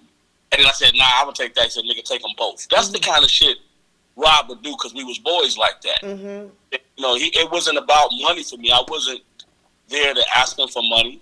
And he knew that because a lot of stuff that was going on, I was paying for it. You know what I'm saying? So, you know, because he was in a bad situation. He had accounts that people were stealing out of. He was with SunTrust Bank and John Holder had them accounts set up, and he was taking money from them. He had a Bank of America account that they was all, you know, just eating money out of them. So the whole situation with the bank, I was with Wintrust Bank, and my mom and me called over to the vice president of the bank because I know him, and said, listen, we need to get him an account over here where, you know, you guys going to keep a close eye on him and call him if anything go down or, you know, stuff like that. So we took him to the bank early in the morning. They opened it up, opened his account, and he was the only signer on it. This is the first time he actually had an account and a card where he was the only signer on it. Now, he fucked it up because he kept sending everybody in there to get fucking money from him, and they eventually closed the account, and then they closed my fucking account too. But, you know, he's one of those guys, like a kid with an Amex card for the first time. He didn't know how to handle it, and we had just started getting him his money back. So he had all this new money that he had access to, you know, for the first time in his whole career. You know, he had an account set up that his royalties were going directly into. I mean, so that was a new thing for him, you know, feeling that. You know, so it was a lot of things that, you know, people can't even speak on. Like I showed the pictures of my son. Rob, can't nobody that know Rob show you pictures where their son was at the studio, hanging out with him, taking pictures with him. Rob asked him what he wanted for his birthday. He let him use a Sprinter. He is like, you know, man, I want to use your car. Take all my friends out. So he gave him the Sprinter, you know, and I drove it, of course. But that's the kind of cool he was, you know what I mean? You know, once I started diving into things, it got fucking convoluted because I'm sitting there with him and one of his family members that was stealing from him too. And I'm telling him, I didn't know the family member was stealing at that time. But when I found out later, I'm like, that's who leaking all the shit. I mean, so started acting funny as hell towards me and shit. You know, first everybody was cool. I would go to the parties and shit. We all smoking cigars together, hanging out and shit. Then all of a sudden, niggas is trying to take me out on the basketball court. I'm like, what the fuck is this about? I started having to bring my brothers with me and stuff. So, but what I didn't know was that the family member was leaking everything that I was exposing to Rob. Like, listen, this person's stealing, this person did this person did that. We just got your royalties back. Now, I didn't know that family member was eating off them royalties too. So when I started, you know, breaking shit up, and Bruce said it loud and clear, yeah, I got him his shit back, and that's what everybody went haywire. And you became the most hated. Yeah, absolutely. You became absolutely. The most hated. So I mean, you know, I'm, you know, people can say what they want about Rob stuff, and let's clear that up on your show for the listeners. They had did a order to forfeit his assets, and the only asset he owned at that point was the masters. Now, Sony has exact copies of those same exact masters, so they own their copy and Rob owns his. But when we had finished working Rob through the terminations, his masters would have been worth a fuck ton of money. Now, if that termination doesn't happen, and Rob gets awarded to the state, or he untimely demise, who gets all that money? Sony does, and the state gets a part of it. So you know what we did when we moved them was that they didn't have permission to take them. They would have moved them to a secure location, and then we wouldn't have been able to cut a deal to get money to pay his lawyers. So me and Keith sat together. That's what's blowing me about this shit. We sat down together and came up with a plan. And part of the plan was releasing his music overseas. But releasing the music overseas was so that we could have daily money to cover the day-to-day operations of what we were doing. But you said that. You said that. And then I also read one of the articles where I think that you were trying to have a meeting with one other big guy. And something had happened. He ended up leaving or something, right? Leaving out the country or something had happened with him. And he kept saying, well, they wouldn't been able to do it. But you explained in that article that you were trying to do this because Mr. Kelly needed some rent, the bills and stuff. You needed $1 million to get that done.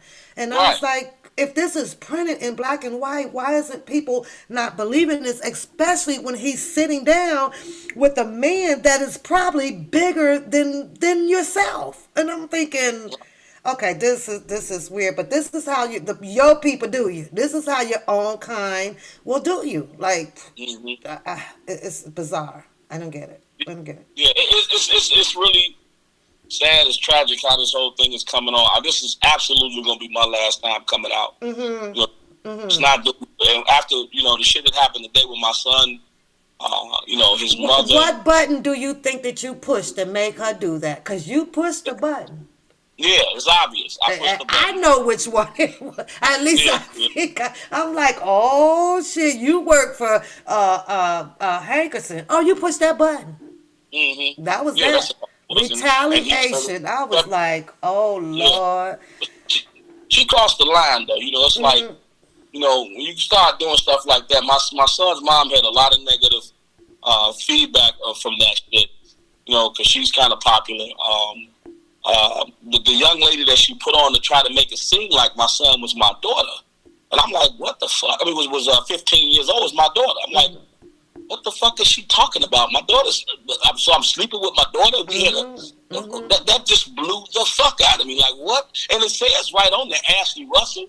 She even made a comment when my son was born. I welcome my brother into the world. She went on my son's mama's page and did the shit. So I'm like, what the fuck is this shit? Yeah. What you got yourself into? Holy shit. I don't know. Man, I was even shocked when you made a comment one time that I think you had came home or something, and she was already talking to your mom, and you wasn't aware until you spoke to me, like, who you talking to? And then you had your mom kind of hang up from her, like, we don't know her yet. Like, why? Yeah, but see, and that was the thing. But see, that's what she was doing. You're absolutely right. My mom is friendly. She'll talk to that stranger on the street. You know what I mean? So my mom would entertain her, and this effort would keep on the phone on that. Like, June, I tried to meet this lady. Went out to California, tried to meet her, and she won't meet me. I'm like, what the fuck? I mean, then I did some research to find out that she got an address out there. It's not hers, it's a P.O. box. And she got another address here in Chicago. She might really be in Chicago. Who knows? I mean, but the point is, she won't show her face. She won't meet. And I wanted to get a screenshot so that I can verify that was the person. That because Bruce had said he had seen her before. One or two other people had seen her before. I'm like, I wanted to get a screenshot. I was like, is this the lady y'all know to be the one in the house? So, being at that and could never lay eyes on her, it was like, man, I'm not talking to this lady no more. She could be the fucking feds herself. I mean, so later on, I found out about the relationship to Angela Winbush, who was married to Ronald Isley, and that's how she got the deal. She even lived in Twin Towers when Rob was there. I think she got evicted on there, and she got evicted from Twin Towers. So, and I'm still pushing buttons. That's why I'm saying that. I don't know what you mean evicted. She come out here popping 700 bottles of alcohol. There's no way that can't be true. She out here clowning like she got loaded. She might have an arrest problem because of that, so she needs to chill out. So, but anyway, showing all that money she got, I hope she ran that through an account. Well, you know what? If you got a person that's got to come back and hit you to make mockery about where you asked her to meet her at, that threw me right there. It didn't matter if you wanted to meet her on a canoe. What is the joke about because it was at a chicken place? That's a red flag. That's a red flag to me. Owned all 9 of the Roscoe's Chicken and Waffles. His name is Herbert Hudson, and that's my uncle. And I don't give a damn with nobody. I worked out there. I put the loss prevention department together. I didn't work in it, and that company is called Risk Stoppers. You can pull up riskstoppers.com. I own it, and we put in. Because he was losing a lot of money. So I went out there and helped him out for a year and a half to get his business back in order and stuff like that. So, of course, I was at the restaurant every day. I was had guys in there looking at cameras. I was putting in new systems. I was putting in POS systems and all that stuff so that he wouldn't continue to lose. I mean, so and that's essentially the same thing I did with Rob. I found out where the losses were and I plugged up the gaps. That's why all them guys stopped getting their money. I mean, so that's part of the talent that I Now, have. Bruce did state that. I'm not to cut you off. He stated it, and I hope the chat heard it on the line when he asked him about Will Edie, and he said, "Oh no, well Don did stop them coins for everybody." He stated that. He So the said question that. now becomes, right? If I didn't know Rob, how was I able to do that? That's not Exactly. an easy thing to do. That's Exactly. complicated. You have access to a lot to be able to accomplish that. So the only person that could have gave me access to Rob was not managed at the time was Rob. So here it is, like you said in the chat. He gave me access to get his money back, but he mad that I got his stuff. That don't even make sense. None at all. None. It don't go together. No, because if I was a piece of shit, I would have routed the money into my account. Exactly. And to take it a step further, being what you did, and you put a stop to coins so that he can stop being damaged financially. We got to stop this, right? Do you know how many people right now, if you ask me, you're lucky to be alive because money piss people off. Yeah. You stopping bags out there. Can you imagine the risk that you really have taken?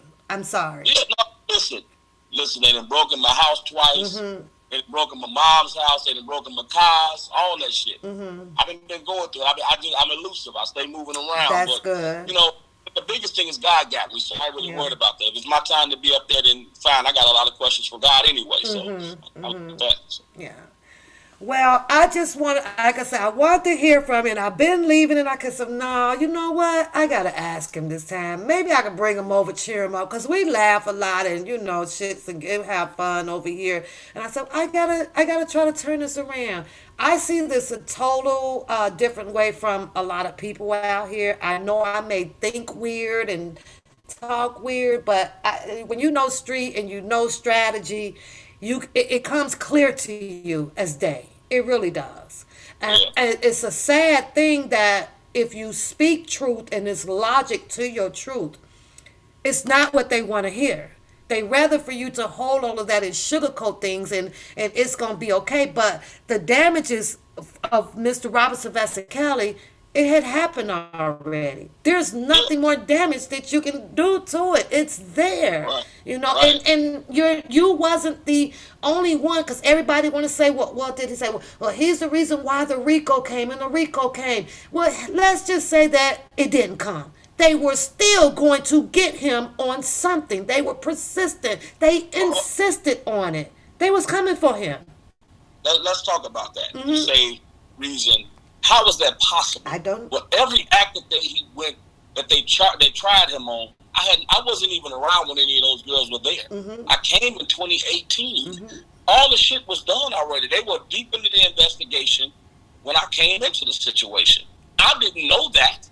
I thought it was just a money thing. I heard the song. I came back to help him get his money back. Then all of a sudden we got to deal with the manager who's stealing, so we got to get rid of Mason. Then after that, John Holden, we got to get rid of him. Now he got shows that he got to get out because he's broke.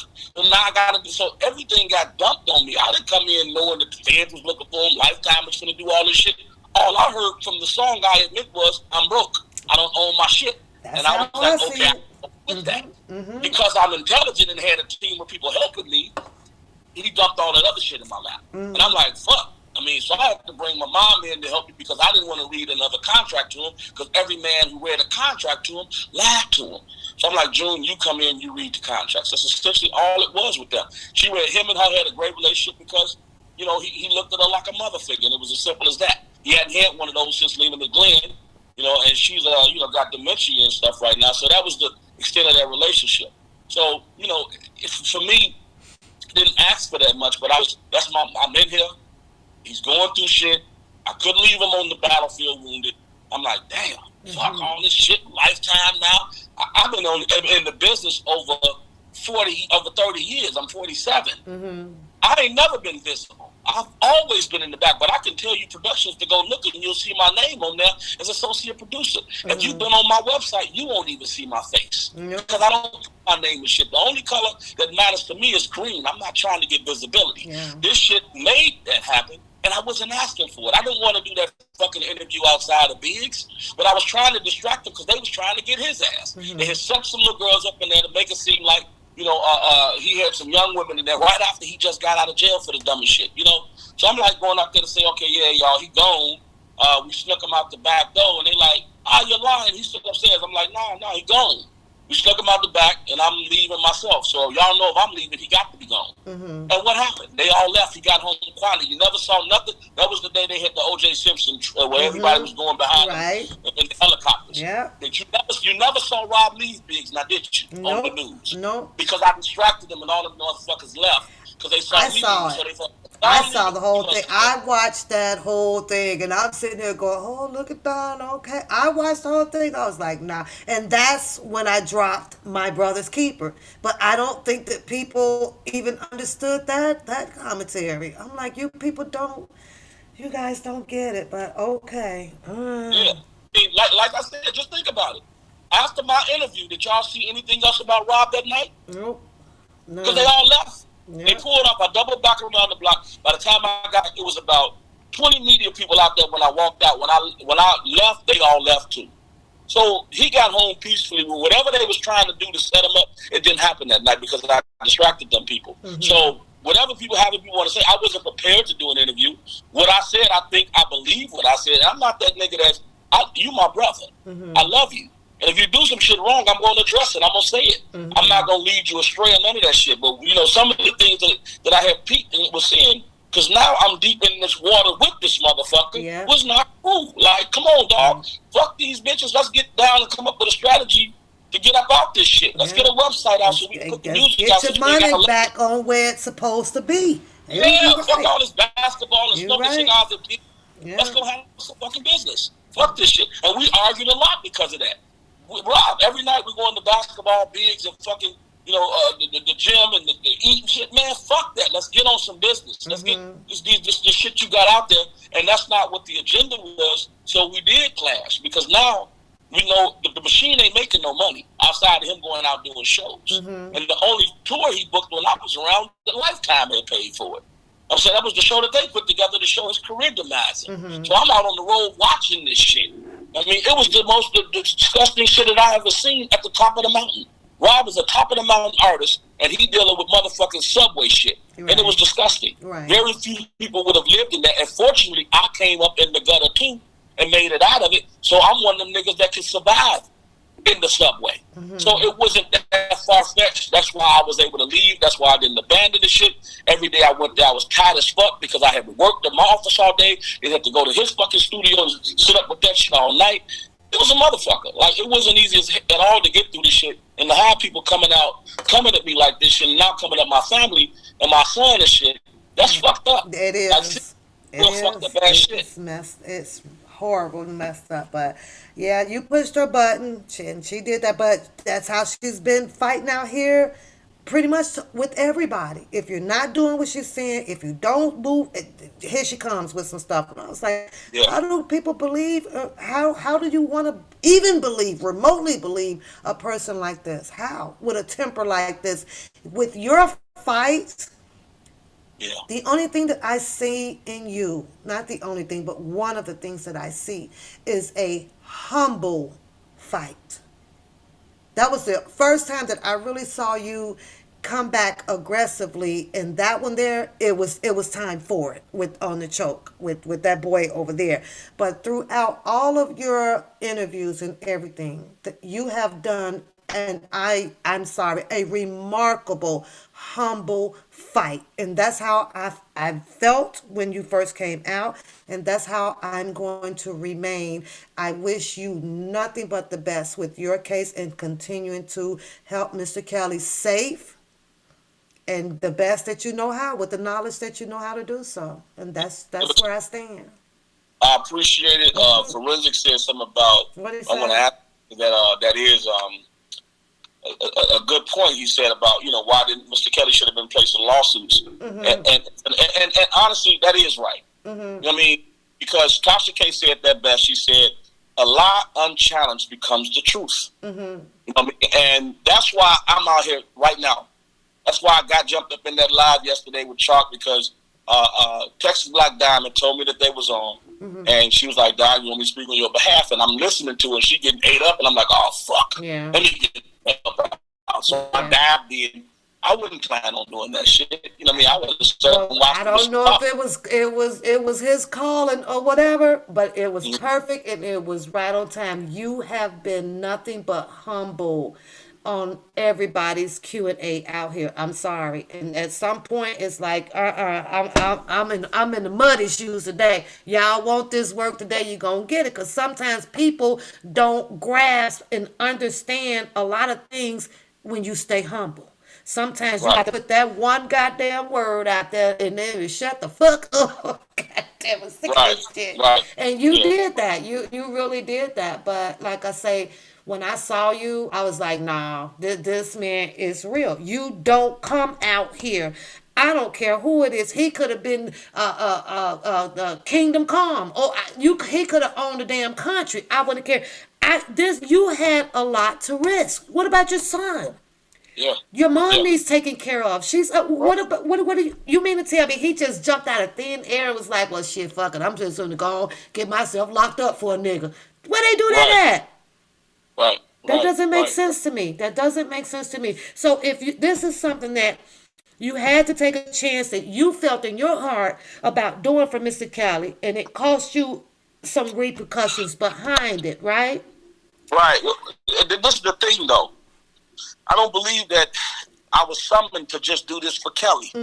I've seen so many artists go through this shit. He was just the one I was connected to that I was able to get in enough to learn his side. I didn't have a chance to talk to Mike. I didn't know Mike.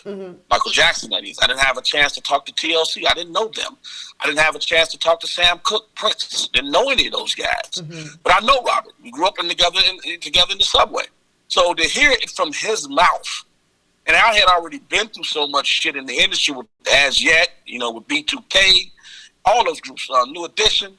You know what I mean? Seeing them come from the top of the mountain down because of bad management and people didn't care about them in the industry, put them in bad deals that would, eventually leave them where they are today. You know what I'm saying? It was like, I got to do something about this. So is this something that Indie Bill is offering so that your business now would be able to show people how to not get themselves in bad financial situations and also, to learning the whole concept of your business and keeping it on track? Is that part of what you guys do? So what we do is we give you all the tools. We like Home Depot, but we also like the community center, the rec center, or whatever. You can go in there and be social, have fun, just like you do on Facebook. The skin of it looks just like Facebook. But see, what happens is Facebook has an administrative portal that they use, and only they use, to generate wealth for themselves. Okay. By selling ads, by selling data, and all that shit. See, so what we do is we give the artists on there because they're the ones doing the performing. Okay. They're the ones selling the content. We give them the administrative tool to control their money. We don't take their money. We let them, whatever they do, we get a percentage for giving them access to the tool, but they keep 80% of their money from sales, from data sales, from advertising, from their record sales, from everything that they sell. That people go on there, if you go on there and just download their shit, they get a percentage of the money that's generated from data sales, all that shit. Okay. So they're getting money for being social on the platform. They're making money in their sleep. And the fans are on there engaging artists, and fans are engaging fans, and fans are engaging business people. They're finding out where to go tomorrow. They're buying tickets. They're doing all the shit that you can do on Facebook. The difference is we allow the artists to administer their own career and control their own finances. Unlike on other platforms, they take all the money and the artists do all the getting famous, but they don't get much of shit. So that's the difference. That's what we do. Okay.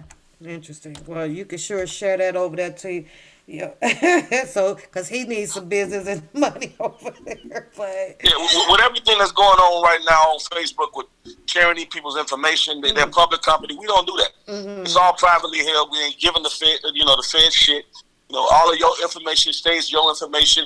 We're not striking an artist that's going to trial and needs some money to pay for his defense. He should still be able to pay for his defense. And even if he gets proven guilty, if he has family, that money they should be the beneficiaries of his money, not the state. I mean, that just don't make sense. I mean, so, a lot of those things were taken into consideration when we were building the platform based on the things that I had experienced and seen in myself in the industry. And I'm like, that's just unfair. How is it that an artist and his family goes through all this shit, and then the artist is gone nothing, and his family's left fucked up, and now they got to go work a job when they dealt with all that pain with him, whether it was his mother and father or wife and kids. They should be the ones, the beneficiary of his success, not the label, not the the county or whoever. So that's essentially it. And we launched it, and it's growing. People are using it. We launched it probably this year. We got about 20-something thousand people actively using it, and every day it's growing. That's good. And it's not ethnic. You can go on the site, you won't even know on a platform that was created by a kid from the west side of Chicago. That's good. Well, that's what I just wanted to touch base with you on that. And before you go, because I said I would never hold you up that long, I got to ask you, after yesterday's live with Choke No Joke, is there anything that you regret doing on the show, or are you comfortable with everything that you have said and you're going to leave it at that? That's that. Well, because you have everybody out here. Reason why I asked, I'm sorry, is because you had everybody in an uproar about the phone call that was played on the show. Do you think that was something that should have been played or kept to yourself? What do you think about it? Well, after I did it, I should have kept that to myself. I felt like maybe I shouldn't have, but it was more of I wanted people to hear from him too. You know what I'm saying? We didn't get on the phone to talk about shit outside of love. That was the first time I've verbally talked to him. But I should have kept that as a keepsake for myself.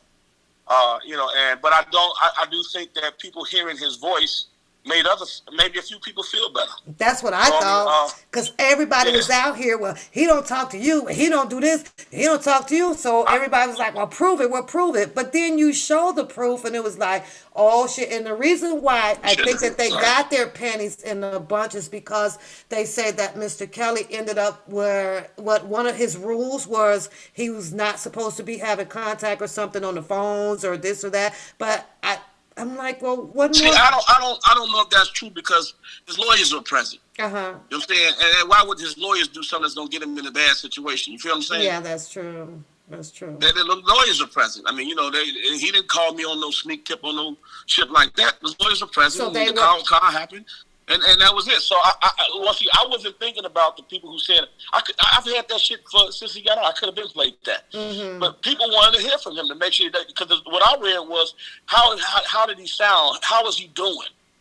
So what I heard, and most of he's strong, he's cool, he's fighting through it.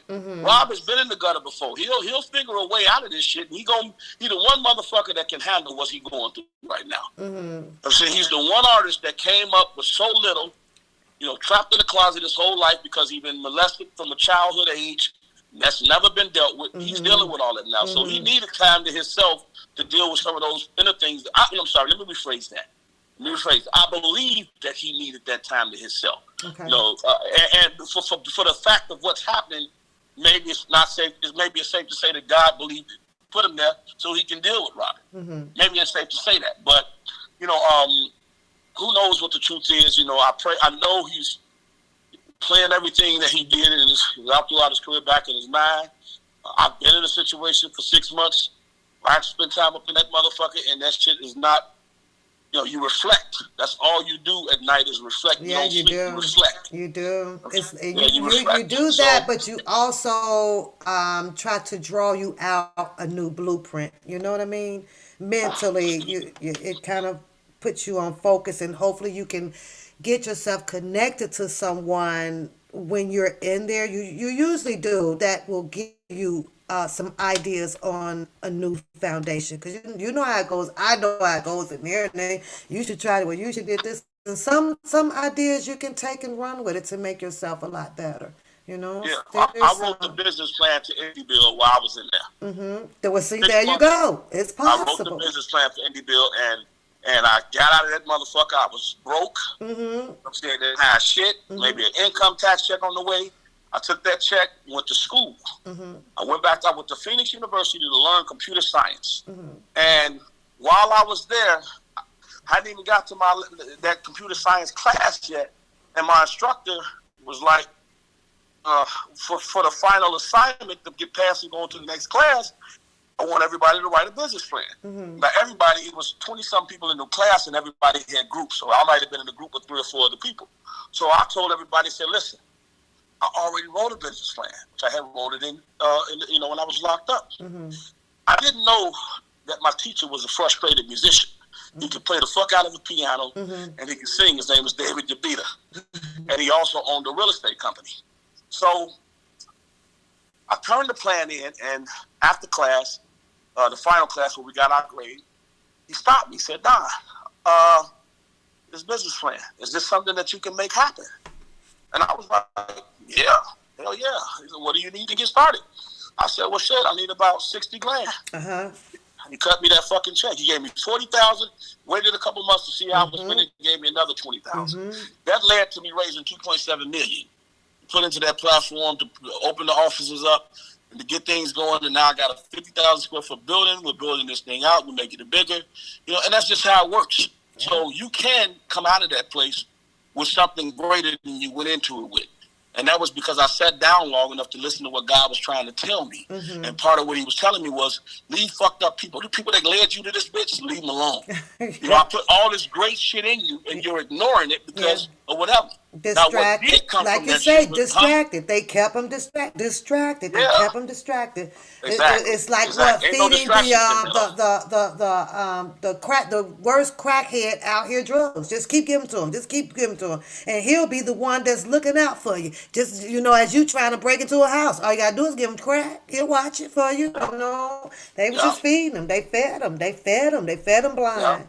So, and it's sad, I pray that he will, come back and continue on with his life in a better place, so, and that's all you can do. Amen. So, I got one more question because the chat want to ask you, and then I'm going to bed, but I appreciate it. I'm so happy that you finally, okay, let me go and talk to Pap. I don't know this girl, but let me see what she wants. Okay, so you know that there's a lady who is killing the timeline out here, right? Goes by the Lady of Juliet. Okay? She claims that she is Mr. Kelly's wife or something or whatever. She seems to be posting a lot of stuff up that she knows about Joy and all of those things, right? She posted up some shit that was similar to what Cousin Levi posted up, knowing for sure that R. Kelly will be out before the ball drop by New Year's, right? She do that type of shit, right? Flooding it like crazy out here. And he's coming home to her overseas. Okay. That's all you got to say? I'm like, so she was like, she wanted to tell you how he never was in love with those girls, and she knew for a fact, and I'm this person, and she literally be cracking me up. I don't think anybody responds to her much. She may have about 2-3 people sitting over there, and she's killing the YouTube out here with this shit. I'm like, this woman here, but I don't know. Do you know if he had like an African wife or something? Because she's from the UK. Well, first of all, Rob hasn't toured the UK. We were setting that up, so that would be kind of hard. Okay. He has been to Africa, Johannesburg, So he never had a concert or anything over in the UK yet? No, we were actually setting up the first time. I was negotiating the contract, the first UK tour. So no, I don't get into that stuff. And I'm sure there's a lot of women. I'm telling you, Becca, she was literally lit. She ready to come over here and kick Joy and ass. That's how bad it was. She was like, oh hell no, this is my man. Listen here. What we've seen in this thing is that a lot of women have some hell of imagination, just as men do. You know what I mean?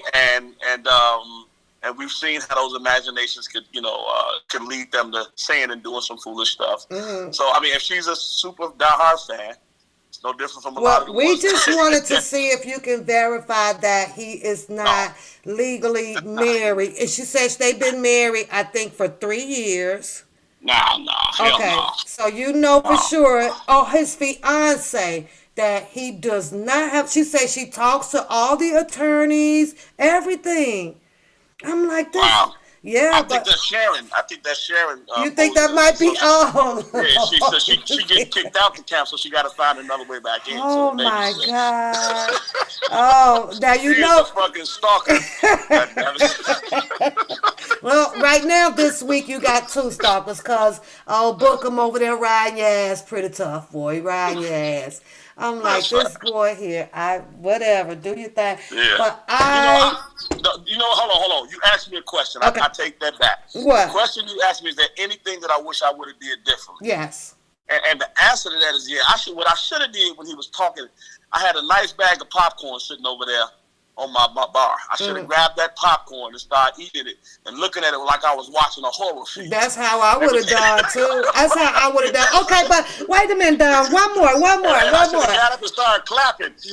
One more though. Give me one more, Don. So when he walked into the gym and he said he saw you.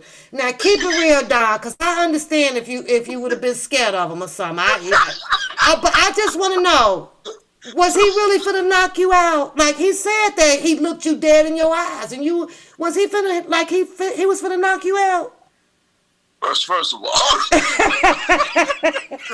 I know you being funny because Chicago a whole nother thing, right? Yeah. No, I'm just saying. He said I looked you dead in your face. Say I did. Well, first of all, he couldn't have looked me in my eyes because one of his eyes on the side of his head. Well, we know that. Mm-hmm. It's actually stuck too, Don, because it's stress. It's so really stuck. Really hard. I would have probably started cracking up laughing if he had tried to do a stare down with me.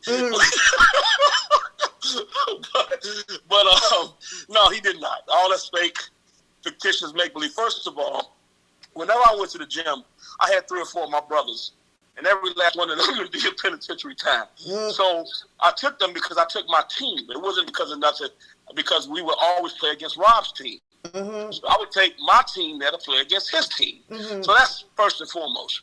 The day he was at the gym, I put this on every time I got coming and the success of the build. He was in there acting like a faggot. He was walking around all acting gay and smacking his lips and shit. Rob was in the room changing, in the locker room. I'm like, who is this gay motherfucker that's up in here? So it was throwing me because that was around the time that they were saying this shit about Rob was gay and he bubble and all that shit. Was this little bitch and whatever, and same thing about Will. So I'm like saying, who is this motherfucker walking around acting gay? So we get to playing, and we had won the first game against Rob, but Rob wins every game in his eyes because he will never get off the court. So he puts this nigga on my team. And I'm like, I'm not playing with him. So me and my brother are like, we just passed him the ball every time, and then we just eventually lost the game intentionally, and then we left. That's the day that Jasmine was outside. So, and the only person that was in my face was Rob. When I went out there and told him that was a dumbass thing to do, putting that girl in his car and stuff like that. Is that why he is very angry with you? Is it Jasmine? Well, the Jasmine situation happened the day he was there. I didn't learn until later that he is the one. No, I'm sorry. I learned that night because Cash, I can't say her name. Cassinopoli. Yeah. Cassinopoli. She called me. And she had her on the phone, and she was like acting all scared. Oh my God, I'm in this van now, and I don't know what he's gonna do, and I'm going back to the truck with him. So I'm listening. I got my brother's phone, so let me record this shit. So he recorded it. We walked after they finished talking, and they hung up. I go back in the gym. I said, Rob, come here. So what's up? I said, who the fuck is this girl outside, bro? Because I was going to take her ass and drop her off at the mega bus and buy a ticket back to where she said she came from. And Bud came out and put her in the fucking van. I'm like, what the fuck? So I'm like, dude, who is this chick? Why you asking me? I'm like, man, listen. This motherfucker look 14 years old and she talking about you. She's scared as fucking like, what you talking about? So I let him hit a recording. He says, what you mean? I said, is she working for Angelo? So what she had said in there was that she came with Dana. And I didn't know that was Dana was the same guy that was in there. She came with Dana, and Dana's working with Angelo. That's what she said. And I'm like, well, she said, he said, well, she didn't say she working with Angelo. I said, dog, I said, all right, man. Well, at least you know I'm out of here. And I left because it was the dumbest shit in the world. Like, this girl looked every bit of 14 years old. Like, with all the shit that was going on, there shouldn't be nobody under 40 in this motherfucker, for real. So that was a dumb move to me. Like, all right, bro, I'm out, man. That was dumb as hell, and I left. Right. So we clashed because I'm not the brother that's gonna be like, all right, man, yeah, fuck that bitch. Man, get that bitch the fuck out of here. That's stupid as fuck. I'm not that dude. I don't give a fuck if you don't like my character for me not being that dude. And sometimes I'm gonna get in your face. Sometimes I'm gonna be a little loud because that's how West Siders do. Yeah. I mean, so all that shit, the motherfuckers is in there kissing his ass, not saying nothing. I wasn't that dude. Listen, bro, that's bullshit. So for him to say he got in my face, and I looked down. Yeah, say you was looking down. You wouldn't even look up like a soldier. I'm not even that kind of dude. Anybody that's never seen me on my interviews, I run a business. I'm the president of my shit. You don't get to that height by being scared of anybody. And I don't even fear God. That's my dog. I'm second to him only, so I don't give a fuck who you are. The second thing is, do I feel like going to jail over your ass? Hell no. It never even got to any of that. Yeah. He made that whole scenario up about getting in my face and shit. Yeah. Like nothing ever happened to that. So it wasn't even a thought to cross my mind of going to jail because the only person I would ever talk to in there was Ron. I didn't know none of them niggas. I didn't have to answer to none of them niggas. I think things. That's the way he put it. I think things would look a little bit different with him if he ever tries showing up like with some more intelligent men. He's always been down there, but it's him and women. You ain't got no partner, none that you roll with. Most men kind of, like you say, you have your brothers that, was kicking it or whatever with you. It's just him and women. Everybody usually have a partner of the same gender with you. Like, I got my BFF. You got your brother. He just come with him and women. I'm like, oh, Lord, this man got it. Yeah, well, it's the thing that I've always addressed in business, and I'm still growing, but if I'm the smartest motherfucker in the room, I'm in the wrong room. I mean, I surround myself with people that are way more smarter than me. Can learn. And I give them credit for everything. Like, it's nothing wrong with that. Like the vice president of my company was the ex-president of 2 national colleges. I mean, my investors and shareholders are very profound and prolific people that have done major things in the industry, and they're guiding me. They want to see me work hard for shit, but they got my back. I mean, so that's the best way to be. I wake up every day and say the one thing I know for sure is I don't know shit because I'm always open to learning more. So that's how I lead. So when I got in this world with Rob, and it was completely the opposite of that, we were going to clash anyway because we don't lead the same way. You know what I'm saying? No, dog, you may be the best motherfucker on the stage, but you need somebody 20 times smarter than you running your shit. Right. And he never had that. Right. That makes sense. All right, I appreciate you, but on your way, listen, on your way out, I'm going to tell you why he mad at you, though, for real. I'm going to keep it real. Because you stopped the bag, nigga. You stopped the money, and they is mad at you. And if he mad over there, she mad up there, now you over here, you got Bruce torn in his feelings. He don't know what the fuck to do. And you stopped money. You stopped the money. So you had to see this one coming from a mile away. You can't take money from black people. You can't do that. The saddest thing about that Bruce shit, I let the nigga stay in my house. My mom was the one that did that. He came in here and stole a lot of my shit. He didn't steal Rob shit. That nigga stole my family's priceless coin collection. That nigga stole, what else did he steal? He stole a lot of shit, like little small shit that I had that was worth something. I think he was using that to buy his drugs with. Well, that's easy to hawk. You already know that shit easy to get rid of if it's small. Yeah. You know that. Yeah, so, but jewelry stuff. I didn't wear a lot of the shit that he stole too much more, like watches. I'm not a jewelry person, but he stole that kind of shit. But what's sad is that, so I pressed charges. I mean, I filed a complaint against Bruce. And there was a court date set up while his ass was locked up. Had I showed up for that court date, he would have got a whole nother case while he was locked up, which means more time. I didn't even go. to the fucking court date. So you basically saved his ass on that. Exactly. Now he's out here doing that shit. That's crazy. But you know what? God don't like ugly. That's for damn sure. And you're going to deal with that for me. Yeah. R. Kelly didn't have no insurance, like, on his things that, like when your house get broken into, he didn't have, like, renter's insurance or nothing. That shit just... But they only stole 2 laptops. I mean, and when the house got broken into, when the car got broken into, they got a whole bunch of shit, but I did have insurance. That's why I'm not crying. Because I did do insurance. I knew it. I knew it. I'm quiet. I got all my computers. I got my laptop back. They just stole it again. I knew it. I'll get another one. It's not a big deal. I don't trip on. And they see, I had just left to go to the grocery store. I wouldn't even go in 15 minutes. So the way my house is made, it's big. It's a big house, but you can't see the second floor. So my mom stays on the second floor. I stay on the first floor, and then the basement is where I got my studio, my office, and all that stuff at.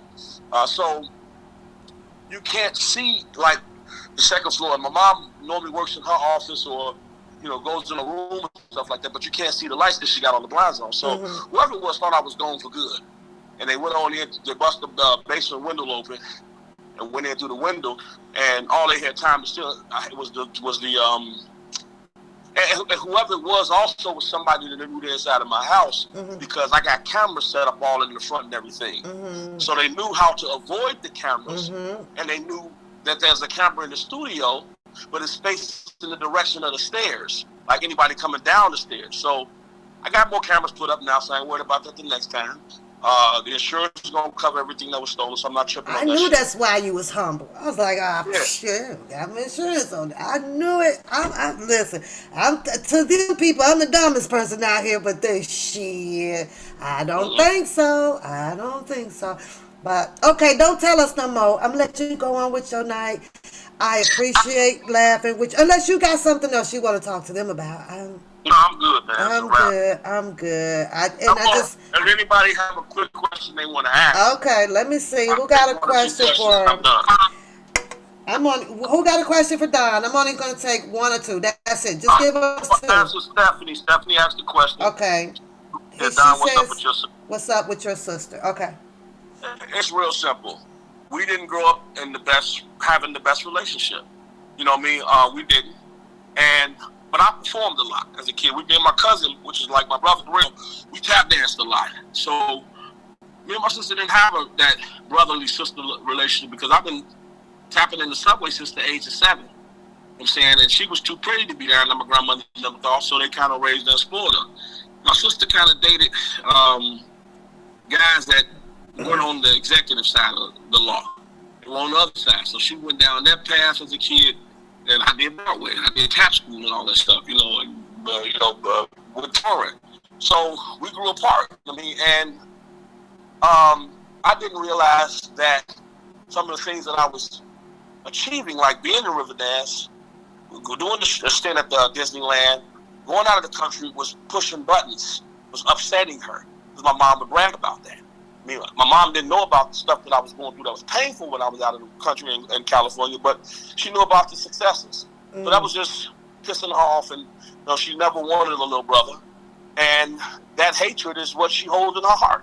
You know what I mean? And I wish her the best. I've never done all this shit that she lied about, and me being a career criminal. No, she used to give my ID to her career criminal boyfriends, and they would go out and commit crimes and shit with my shit, and I had to go years of cleaning my identity and getting LifeLock and all that other shit because she did it, my father did it, all of them used my identity to go out and do a lot of heinous ass bullshit.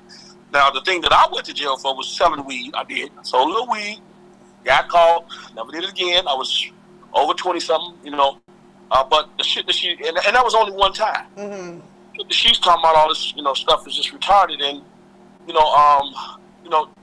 so I don't know how a person can get to a point. But that she is one of the reasons why I sympathize with Rob. Because I know how a person could hate somebody so much that they would do some of the most damning and fucked up things to them. So that's, essentially what I've dealt with that. I wish her, even after the shit she went on there and said, I never said anything back negative.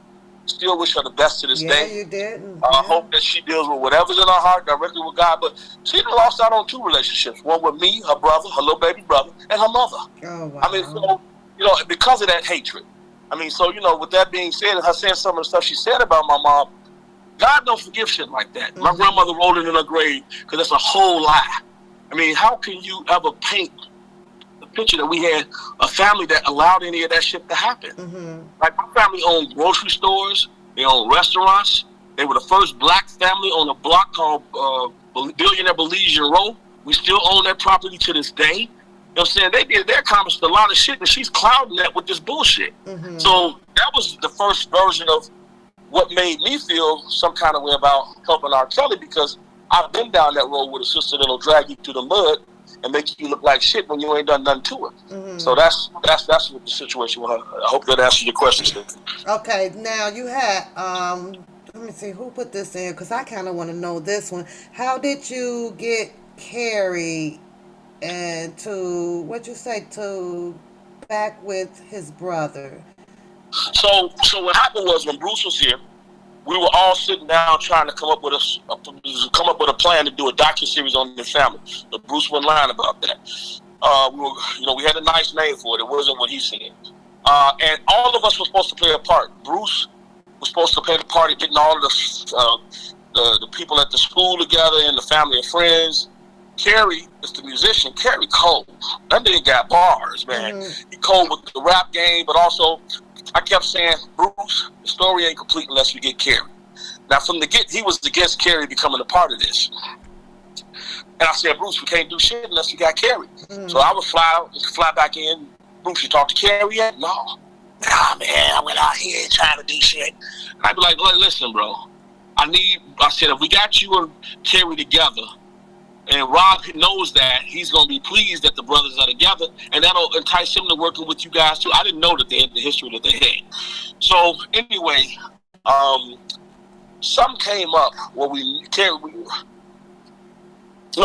I told Bruce, I said, listen, Bruce, because now he's been at my place 8 months, and he ain't helping me with shit no more. And I'm like, Bruce, bro, you get Carrie. If you don't get Carrie, man, you got to start finding someplace else to go.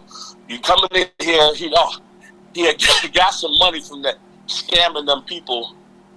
What was that money they was getting everybody unemployment money or some shit? The stimulus stuff. It was something happened where he got like 20-some thousand. Oh wow! Now this nigga living in my apartment ain't paying me shit. And this nigga done built a studio in his fucking room. When I bought all this equipment, plugging it into my motherfucking electricity, and I'm like, nigga, he had broke one of my chairs. Fucked up. I took my refrigerator because because my mom was upstairs, he would be smoking in the house. So he plugged the fan up in the kitchen so he wouldn't have to, so she wouldn't hear him turning on the AC. And he plugged it up in the same outlet with the fucking refrigerator and put it in one of them little bitty stitches and blew my damn refrigerator out. Oh, wow. So, and then you go and put a whole studio, now listen to this shit. There was a whole studio in his room, in the room I let him use. I had everything plugging into one outlet, like two extension cords, and it was like 12 fucking things going into the extension cords. I'm like, nigga, what the fuck are you trying to burn my house down? First of all, motherfucker, how you come to my house and put a studio in the room without asking me some shit? I had already built one in the basement, but he was being slick. He didn't want to use my shit because I don't know what the fuck the reason was, but he was being slick. He was doing his own thing. No, I'm sorry. This is what he was doing. He had off the CD of Rob's music that I had over. It was in my truck. And he started reproducing the fucking music and selling the music to people like it was his. How we caught the motherfucker was this. I come home because my mom, Carrie, I started talking to Carrie. Carrie was like, yeah, man, dog, I just got all this new music from Bruce. I'm so grateful. Rob did that for us. Like, what new music? Oh, he played the music for me. I said, nigga, that was in my truck. How did he get that? So he was taking my mom around. I had my Audi truck was in Chicago. It was stuck in the disc changer. He got that motherfucker out, and he started reproducing all the music. I said, oh, wow. So when Carrie told me that, I was in Cali. I flew back from Cali, and I came in at night, and I went over to one of my brother's houses, just stayed till like 2 a.m. I creeped up in the house and went in my room. Now, this is true, because my house is big as fuck. It's 5,000 square feet. Went in my room, closed the door, and stayed in there. About 8 o'clock in the morning, this nigga get up, go get his little shit down there, I guess his crack or whatever. Come back, and he walking through the house, prancing. And he on the phone, yeah, man, listen, this music. I'm reproducing it right now. He done sat at my motherfucking desk. I'm doing it right now. Yeah, man. I want $2,500 for the track. Did you buy? Wait, did you buy your own music? Did you buy? I'm having for you. Not only that, the nigga that went and put big ass sign up that he wrote on styrofoam, Pizzle Productions in my studio downstairs. I'm tripping the fuck out. He didn't try to sell you something. No, he was selling Rob's music to others. Yeah, I know, but I'm just saying he didn't try to say what because people sell you your own shit back to you. You know what I'm saying? So I'm sitting here listening to the nigga. I had already called an intervention, so Carrie was on the way over. This chick that was managing Carrie came. I was here. Santee was here. A few of my brothers was here. And we just cornered like, dog, what the fuck you doing? I said, what are you doing? Like, we got a plan in place. We working the plan. What the fuck is your problem to put this documentary out on your own family? We had the family committed to it and everything. So that nigga, man, that's my brother shit. What you doing? Why I ain't got none of it? I said, because he didn't leave none of it to you, motherfucker. Like, you gonna come in my house and steal my shit? So I didn't realize at that time half the shit that he stole. So he, we cornered him in. We was trying to say, maybe you get right or whatever. He grabbed this shit. It's a good car. Ran on out the house, jumped in a little car. He bought and took off. Wow. So the cops showed up over here. And I did a report because now I'm realizing this nigga that went through all my shit. This is missing. I went looking for the coin collection because I knew where it was. It was gone. A few other watches and shit going. I'm like, God damn. So I found out the report, death, at a court date. But that's how me and Carrie met. And, we Carrie's Sagittarius just like me. We call ourselves Sagittarians. And we immediately just bonded, man. Like, we was cool as hell. And so what happened was this. Carrie had a real problem with Rob. He was angry. Like a lot of shit. And I worked with Carrie every day telling him about the people who were stealing from his brothers and all that shit. And what happened was he saw things in a different light. That's why he started apologizing. That video he just did on Tasha K with him coming clean was him fessing up to, see, he thought Rob was the one that was fucking him over. And it was actually Barry and all the other managers that wanted Rob and Bruce away from R. Kelly because they had told Rob there could only be one star in the family. And Carrie heard him say that shit to Rob. So Rob started distancing himself from his own brothers, and Carrie had a record deal or something that was going down for himself, and Rob supposedly ruined that when actually Barry did. Right. So when I'm telling him all of the shit that's going on with Rob, he like, oh man, he broke into tears. Like I had this shit wrong the whole time, thinking my brother doing it. It wasn't Kelly doing this intentionally to them as he thought. I can't mess with y'all. He was kind of being intimidated to do this for his own career. But, he had... Okay, I understand that. Wow. So that's the situation what happened with Rob and with me and Carrie. We got together. We've been cool, like, man, we talk every month, every day, every morning. And that wasn't me, in case Bruce hears this, that told Carrie to say that he was in jail. Actually, my mom said that shit, which I wish she hadn't, but it wasn't me that said that. You know what I mean? So, he said I'm directing his brother, which Carrie's a strong motherfucker. Ain't nobody way in the hell live on me. Because you can direct big old ass Carrie who got his own mind to do shit that he don't want to do. Okay. So do you think, Mr. Kelly, they all, kind of, everybody's forgiven to a certain extent? You think that they're all forgiving each other now and can get past their, the past? Well, I do know that Carrie and Rob are good because Rob relayed that to somebody who he does talk to directly to Carrie. I know they back on. That's why he went on out there and supported his brother during the case, and all that kind of shit. I know they bricked each other a few times. He looked nice out there too, but there still may be a little bump and bruise with Bruce. Bruce got to leave the drugs alone. Until you leave them drugs alone, it's gonna be hard for you to, fix anything because that drug gets in the way. He And should have rules. been rehabbed when the time that he spent in there, though. You think? Nah, they don't. That's not. You'd be surprised how much contraband and drugs and shit are Can get floating up around in them there. jails. Yeah. Yeah, Okay, so yeah. somebody wants to know what Audrey wants to know if you are, can you drop some information? She wants to know how to get in contact to, I guess, get involved with the indie bill to help her or something. So I'm not sure. Well, Or you could just send her to your where's the website. I don't know. where's the question again? She just says that are you able to give her information on how to get in contact with help of what she may have, I don't know, some idea what she wants to do. I don't know. I don't Just know. that's the web address for the site right there. Okay. Um, you can go on the site, and I do have a page on there. It's Don R.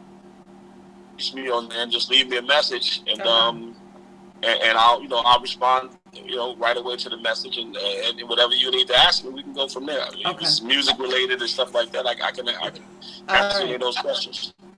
Okay. I think I'm gonna do one more, and then I think I'm ready to get out of here because I saw one more good one. I knew it had to be. Okay, she said, Beauty said she knew it had to be a misunderstanding with the brothers. So. Yeah, they did the same thing to Bruce.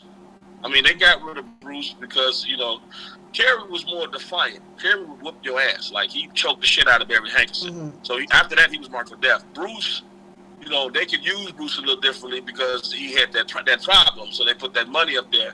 But eventually, like Bruce was saying, he was telling Rob, man, hey, where's your money at? You got da-da-da-da. And then when they saw Bruce doing that, they got rid of him too. Okay.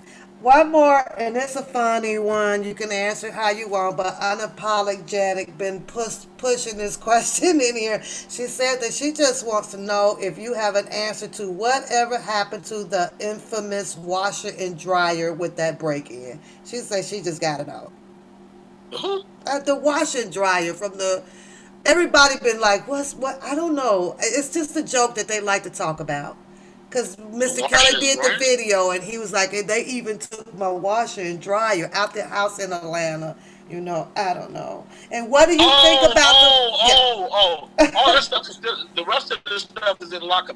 The police retrieved most of that stuff back.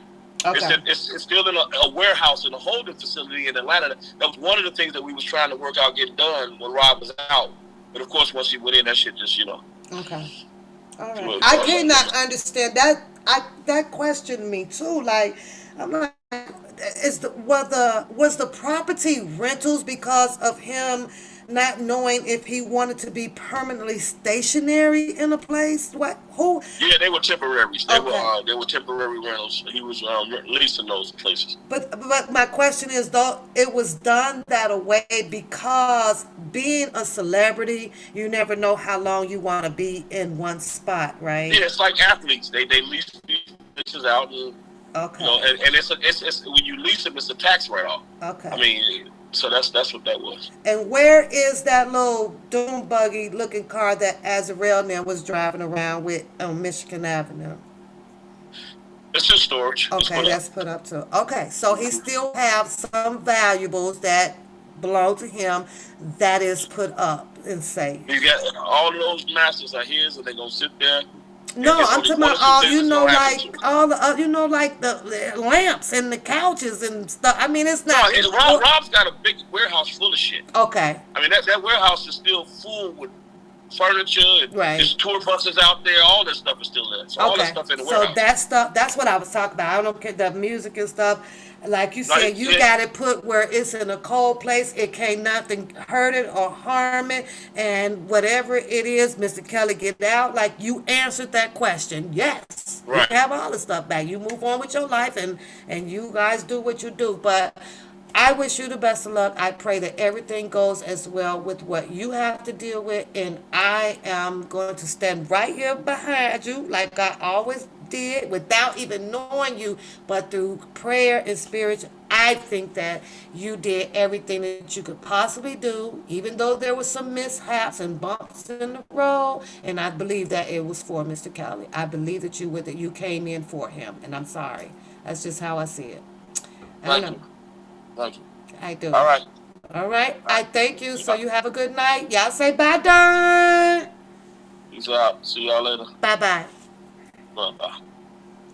My dog is asleep. Oh, she said, where is the dog? Oh shit. There you have it, you guys. I enjoyed it. We got quite a few questions out for with him, right? Read your comment. Read your comment. Where is McDonald? Oh, the little McDonald. He said that. All of his stuff like that. All of his stuff like that, he said that Mr. Kelly has a big warehouse, and most of his things are kept safe in the warehouse. So we have to take it for that, and hopefully that they got the warehouse up in there. I meant the Ronald McDonald's light up house up in there though. I didn't expect this, you guys.